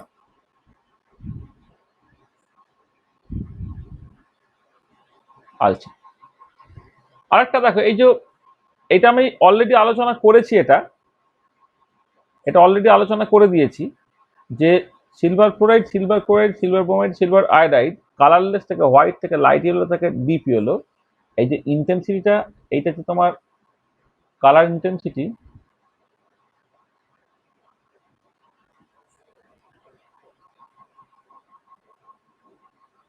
ইনক্রিজেস, তার কারণটা হচ্ছে যত এম মাইনাস থেকে আই মাইনাসে যাব সাইজ ইনক্রিজ করবে, পোলারাইজেবিলিটি ইনক্রিজ করবে, কোভালেন্ট ক্যারেক্টার ইনক্রিজ করবে, ওখানে কালার ইন্টেন্সিটিটা তোমার ইনক্রিজ করছে।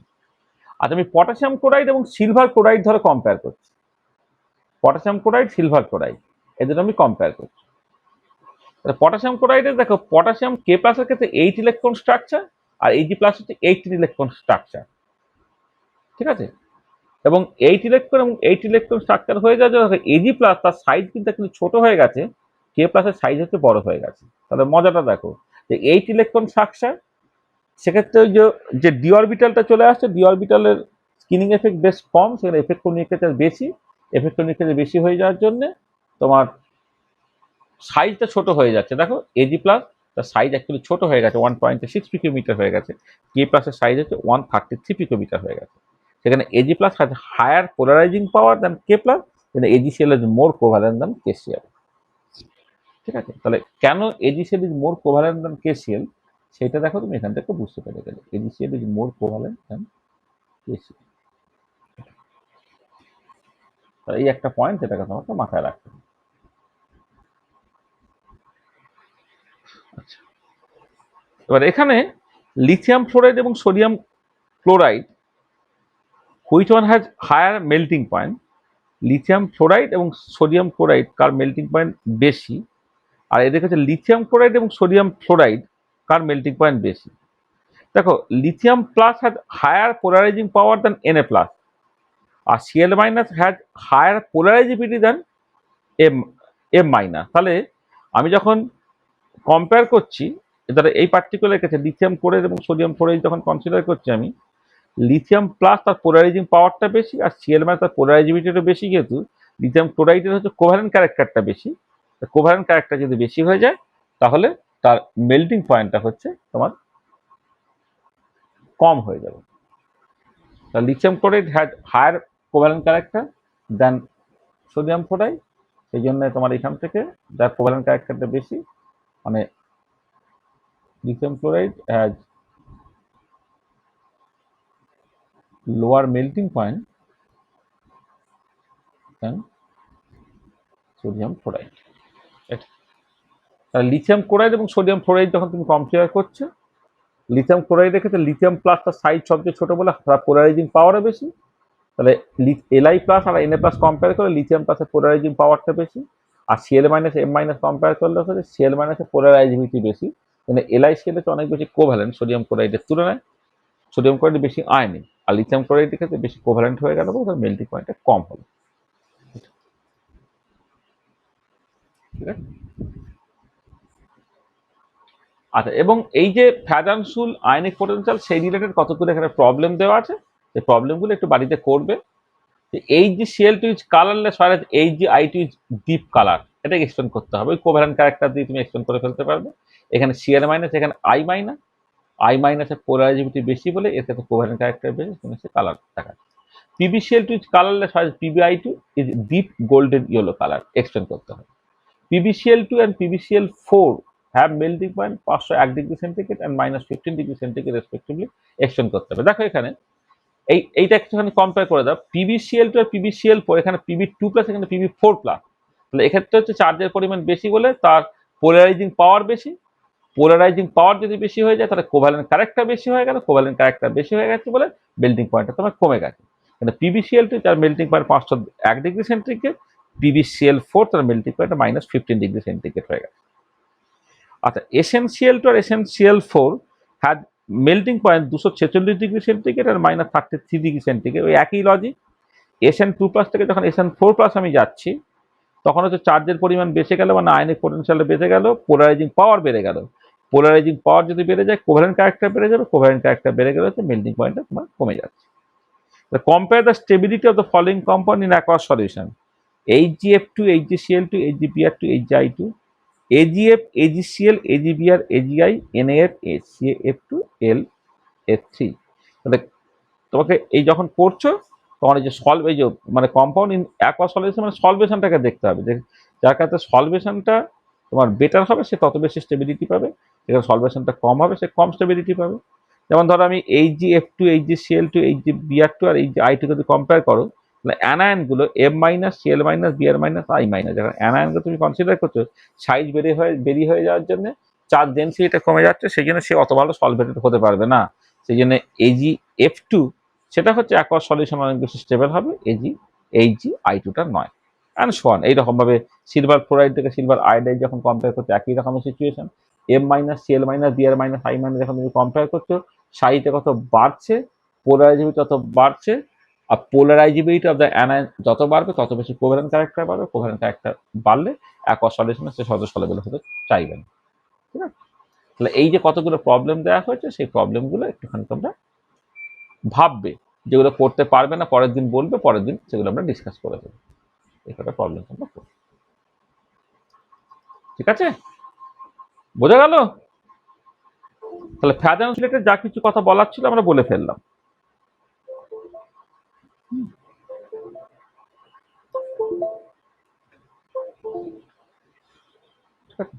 ফ্যাজান্স রিলেটেড যে কথাগুলো বলার ছিল আমরা বলে ফেললাম। তাহলে একটু দম নাও, হ্যাঁ, যা যা বলেছি সেটা একটুখানি ভেবে দেখো। এবার আমরা এইটা আসবো, লুইস কাসল থিওরি নিয়ে কথাবার্তা বলবো।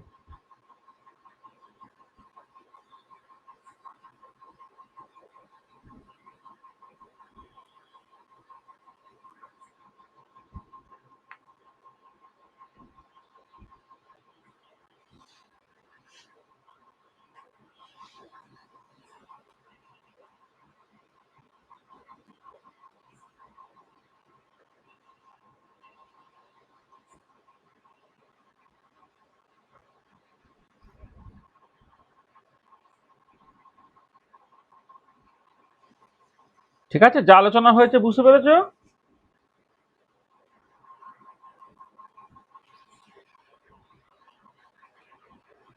হ্যাঁ। আচ্ছা, চলো, সবাই বুঝতে পেরেছো? বাকি হ্যাঁ। উদয়ন কোথায় গেলি? নাম ধরে ধরে বলছি না বলে কোনো আওয়াজ নেই নাকি?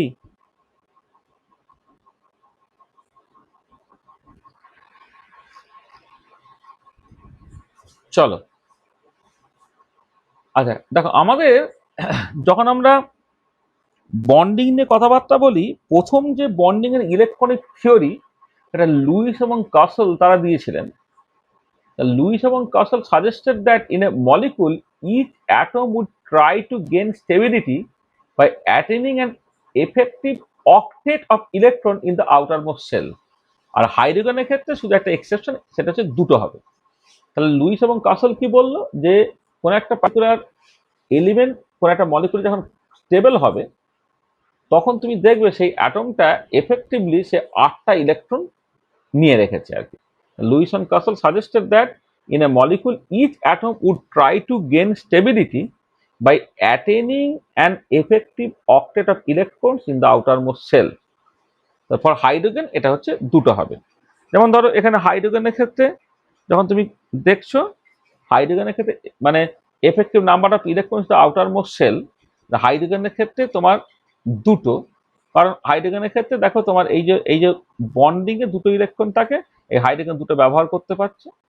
আর অক্সিজেনের ক্ষেত্রে কিছু লোন পেয়ার আছে, একটা দুটো তিনটে চারটে, আর বন্ডিং এ এখানে দুটো মিলে তোমার 8টা, তাহলে দুটো বন্ড পেয়ার বা দুটো লোন পেয়ার। হ্যাঁ, এটা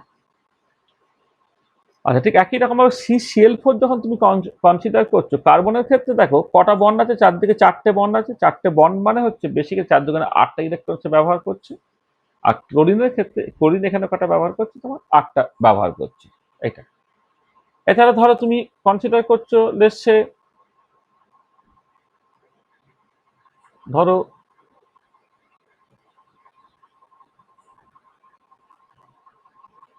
CCl4 হলো তো,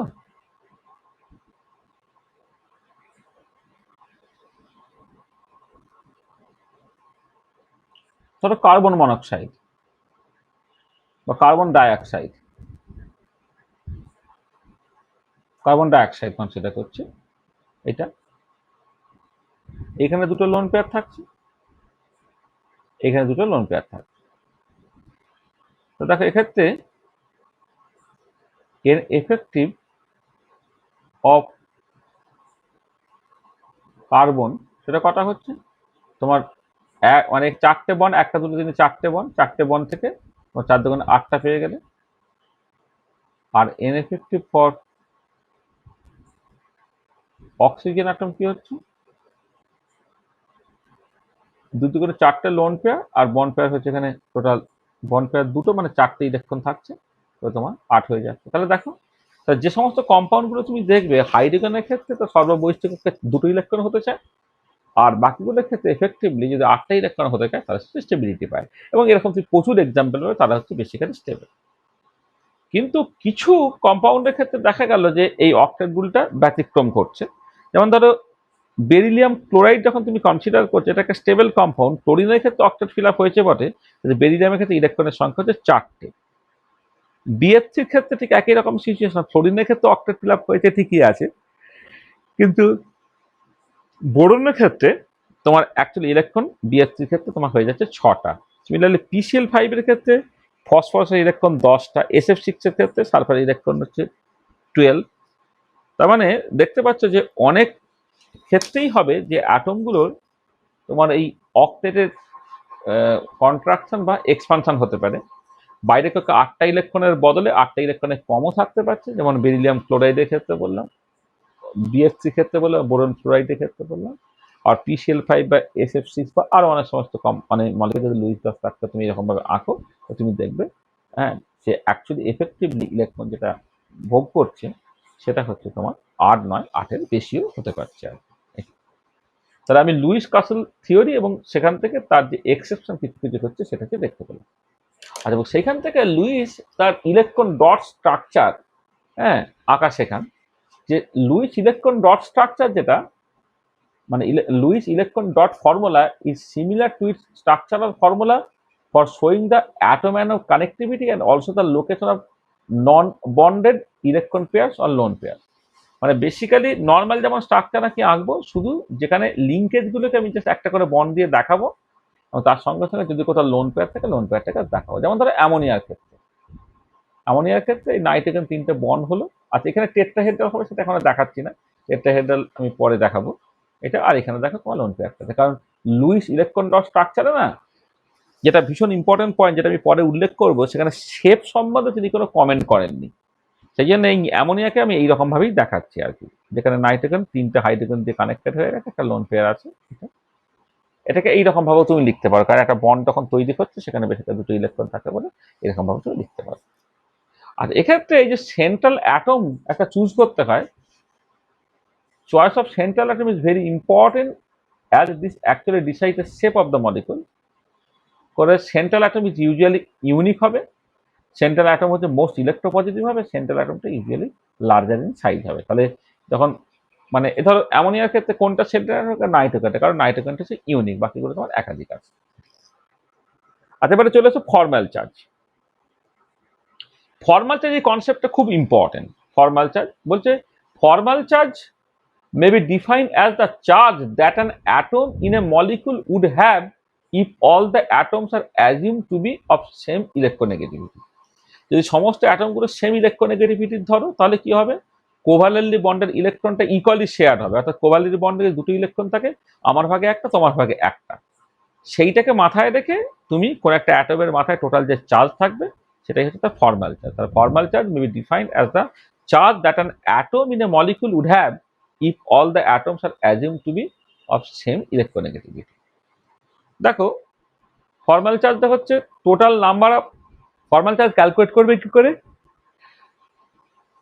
ক্যালকুলেট করার ফর্মুলাটা এরকম যে total number of valence electron of the isolated atom, তাহলে অ্যাটমটা যদি আইসোলেটেড থাকে তাহলে ভ্যালেন্স ইলেকট্রন কতগুলো দেখো, মাইনাস হচ্ছে effective number of valence electron that the atom actually possess in the molecule. তাহলে ভ্যালেন্স ইলেকট্রনের সংখ্যা থেকে বিয়োগ করবে সে অ্যাকচুয়ালি কতখানি ব্যবহার করছে সেইটা। আচ্ছা কতগুলো ব্যবহার করছে তুমি কি করে পাবে? না বন্ড পেয়ার যতগুলো আছে তার অর্ধেকটা প্লাস হচ্ছে লোন পেয়ারটা। তাই এটা হচ্ছে যে ভ্যালেন্স ইলেকট্রনের সংখ্যা যদি এন এ হয় তাহলে N A minus half of N of the bonded pair আর প্লাস এন হচ্ছে লোন পেয়ার। যেমন ধরো অ্যামোনিয়ার ক্ষেত্রে যখন তুমি ক্যালকুলেট করছো, অ্যামোনিয়া এবং হাইড্রোজেন, অ্যামোনিয়ার ক্ষেত্রে নাইট্রোজেন আছে হাইড্রোজেন আছে, তাই নাইট্রোজেনের যে গাউসের ইলেকট্রনিক কনফিগারেশন 1:2:2:7, তাহলে বাইরের কক্ষটা মানে কত, n = 2, সেখানে কটা ইলেকট্রন আছে না 5টা ইলেকট্রন আছে, তাহলে 5 মাইনাস নাইট্রোজেন ব্যবহার করছে কতগুলো, তাহলে বন্ড পেয়ার বন্ড একটা দুটো তিনটে বন্ড পেয়ার থেকে বন্ড পেয়ার মানে 6টা ইলেকট্রন, সেখান থেকে অর্ধেক 3 হলো প্লাস লোন পেয়ারটা নিজের, তাহলে 5 - 5 0 হলো। ঠিক আছে, হাইড্রোজেনের ক্ষেত্রে ব্যালেন্স ইলেকট্রন হাইড্রোজেনের আউটার মোস্ট অরবিটাল ইলেকট্রনের সংখ্যা হচ্ছে একটা মাইনাস এখানে হাফ ইন্টু এখানে হচ্ছে তোমার কতগুলো বন্ড তৈরি হচ্ছে, এক একটা হাইড্রোজেন একটা করে বন্ড তৈরি করতে পারে, হাফ ইন্টু 2 হলো প্লাস হাইড্রোজেনের মাথায় কোনো লোন পেয়ার নেই, সেখানে হাইড্রোজেনের ফর্মাল চার্জ 0 হলো। তাহলে অ্যামোনিয়ার ক্ষেত্রে নাইট্রোজেনের মাথাতেও ফর্মাল চার্জ হচ্ছে 0 আর হাইড্রোজেনের মাথাতেও হচ্ছে ফর্মাল চার্জ তোমার 0 হচ্ছে। আচ্ছা এবারে এই পার্টিকুলার কম্পাউন্ডটা কনসিডার করো, ধরো একটা টার্মিনাল একটা সেন্টার নাইট্রোজেন আছে, মানে NT double bond NC double bond O। এই পার্টিকুলার কেসে আমি লোন পেয়ার যেমন দেওয়ার আমি দিয়ে রেখেছি।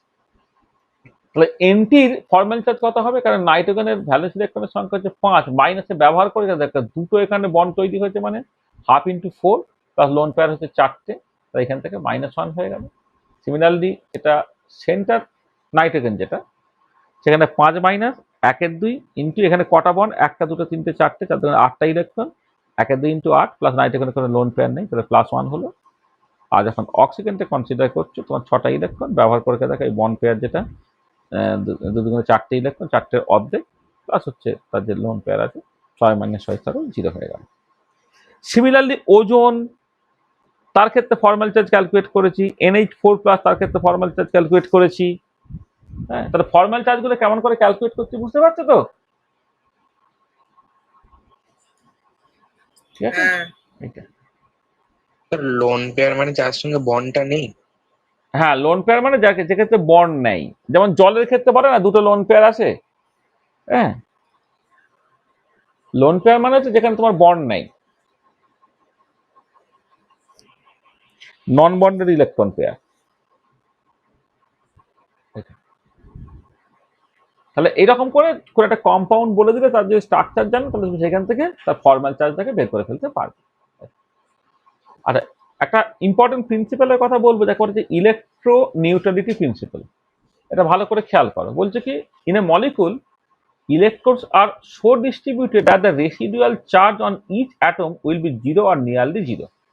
মানে ফর্মাল চার্জ যত কম হবে সে তত বেশি স্টেবল, সেটাই বলা হচ্ছে যে molecule electrons are distributed so distributed that the residual charge on each atom will be 0 or nearly 0।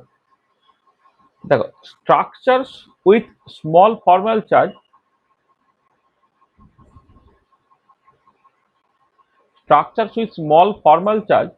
will be more stable than structure with large formal charge। মানে ফর্মাল চার্জ বেশি থাকলে সেটা আনস্টেবল, ফর্মাল চার্জ কম থাকলে সেটা বেশি stable.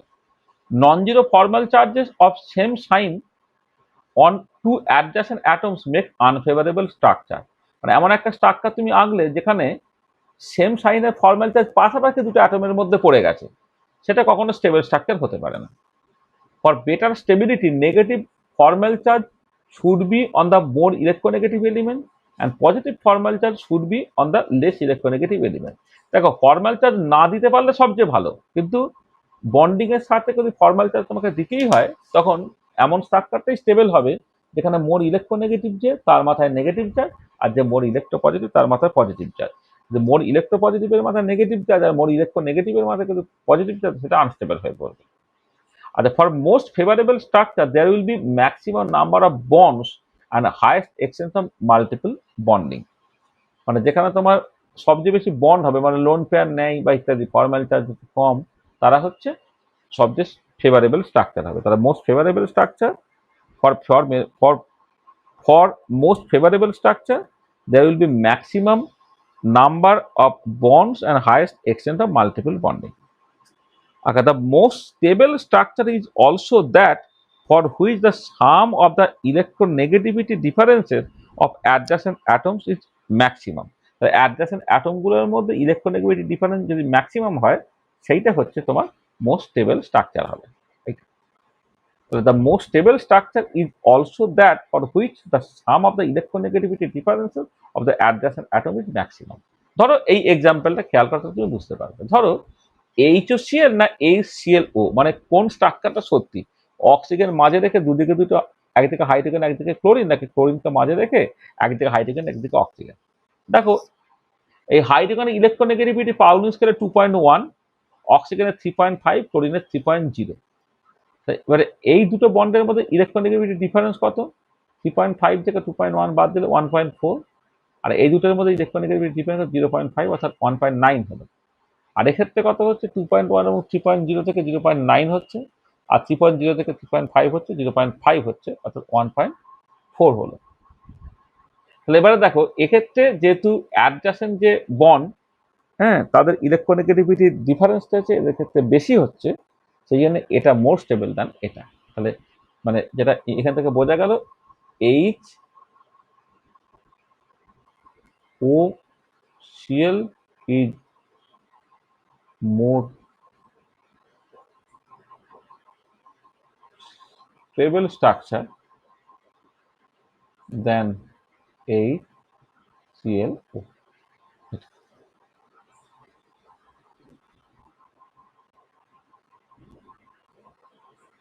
এটা তুমি মাথায় রাখ।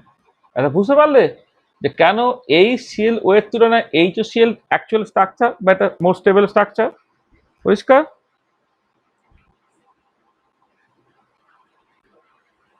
ঠিক আছে, বুঝতে পেরেছো? হ্যাঁ আচ্ছা দেখো SF6, হ্যাঁ, তার আমি স্ট্রাকচারটাকে এঁকেছি যে সালফার মাঝখানে 6টা ফ্লোরিন সালফারের সাথে কানেক্টেড আছে, আর প্রত্যেকটা সালফারের মধ্যে 3 জনের করে লোন পেয়ার আছে। তা যখন ফর্মাল চার্জ ফর সালফার তুমি কনসিডার করছো, সালফার ইলেকট্রনিক কনফিগারেশনে আউটার মোস্ট অরবিটাল ইলেকট্রনের সংখ্যা কত? 4 দিয়ে 6টা, 6 পাইনা, half into bond pair plus lone pair. এখানে বন্ড তৈরি হচ্ছে সালফারের সাথে 6টা, half into 6, half into 12 plus 0, 6 - 6 অর্থাৎ 0 হলো।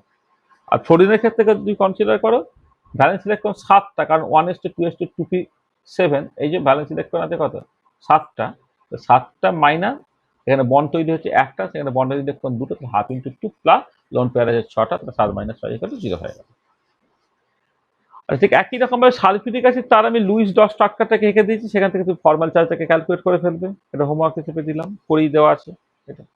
ঠিক আছে, তো দেখো তুমি ফর্মাল চার্জ কি করে ক্যালকুলেট করতে হয় করে ফেলতে পারছো। এই দেখো কার্বনেট CO3 2-, তার স্ট্রাকচারটা হচ্ছে এরকম দেখতে, C++O, এখানে double bond single bond, single bond, এখানে মাইনাস, এখানে minus.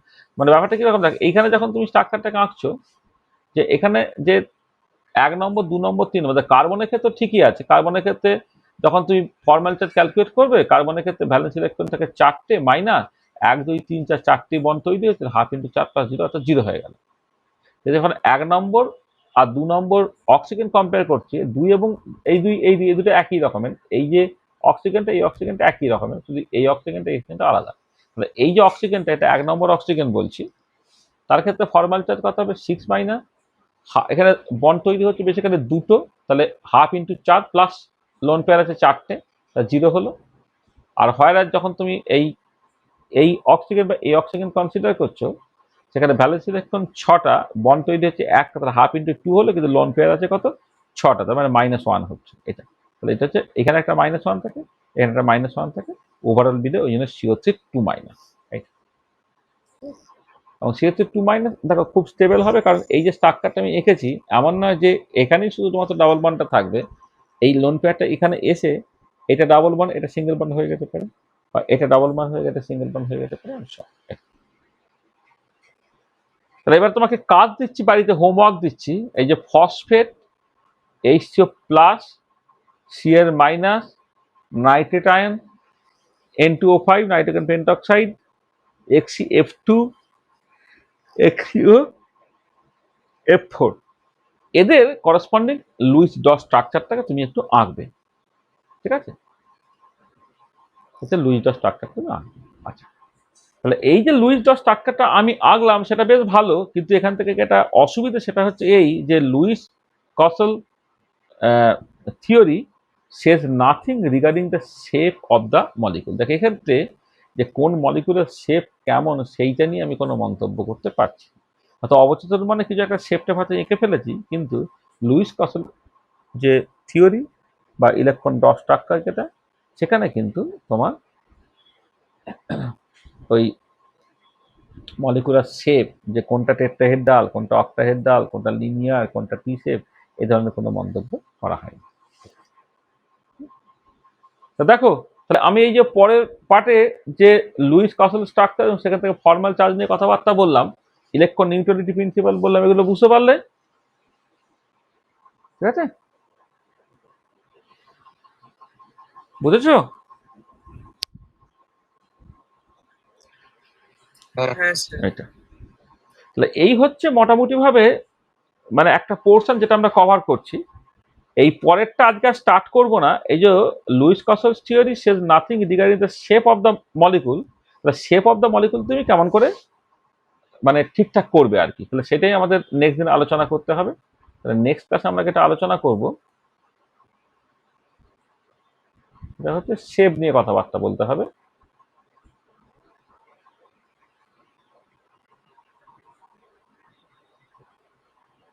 Shape of the molecule, shape of the molecule দু রকম ভাবে করতে হয়। একটা হচ্ছে ভেসপার থিওরি দিয়ে করতে, দেখবে অনেক সময় শেপ বলা হয়। আর 2 নম্বর হচ্ছে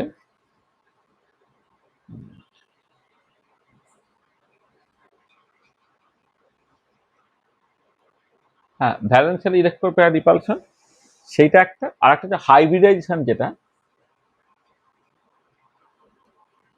এই যে sp2 sp3 ইত্যাদি ইত্যাদি, এই যে হাইব্রিডাইজেশন, সেটা দিয়ে তুমি শেপটাকে বুঝতে পারবে। আমরা প্রথমে এই ভেসপার থিওরিটা আমরা নেক্সট ক্লাসে আলোচনা করব। এই হচ্ছে এন্ড অফ লেকচার 2। বলো তাহলে, যতখানি বলেছি কারো যদি কিছু অসুবিধা থাকে তো বলো।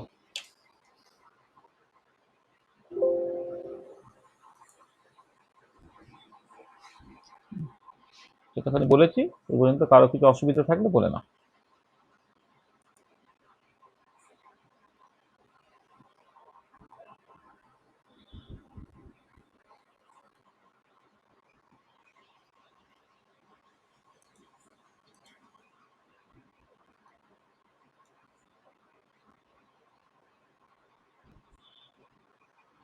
ঠিক আছে, কিছু অসুবিধা আছে?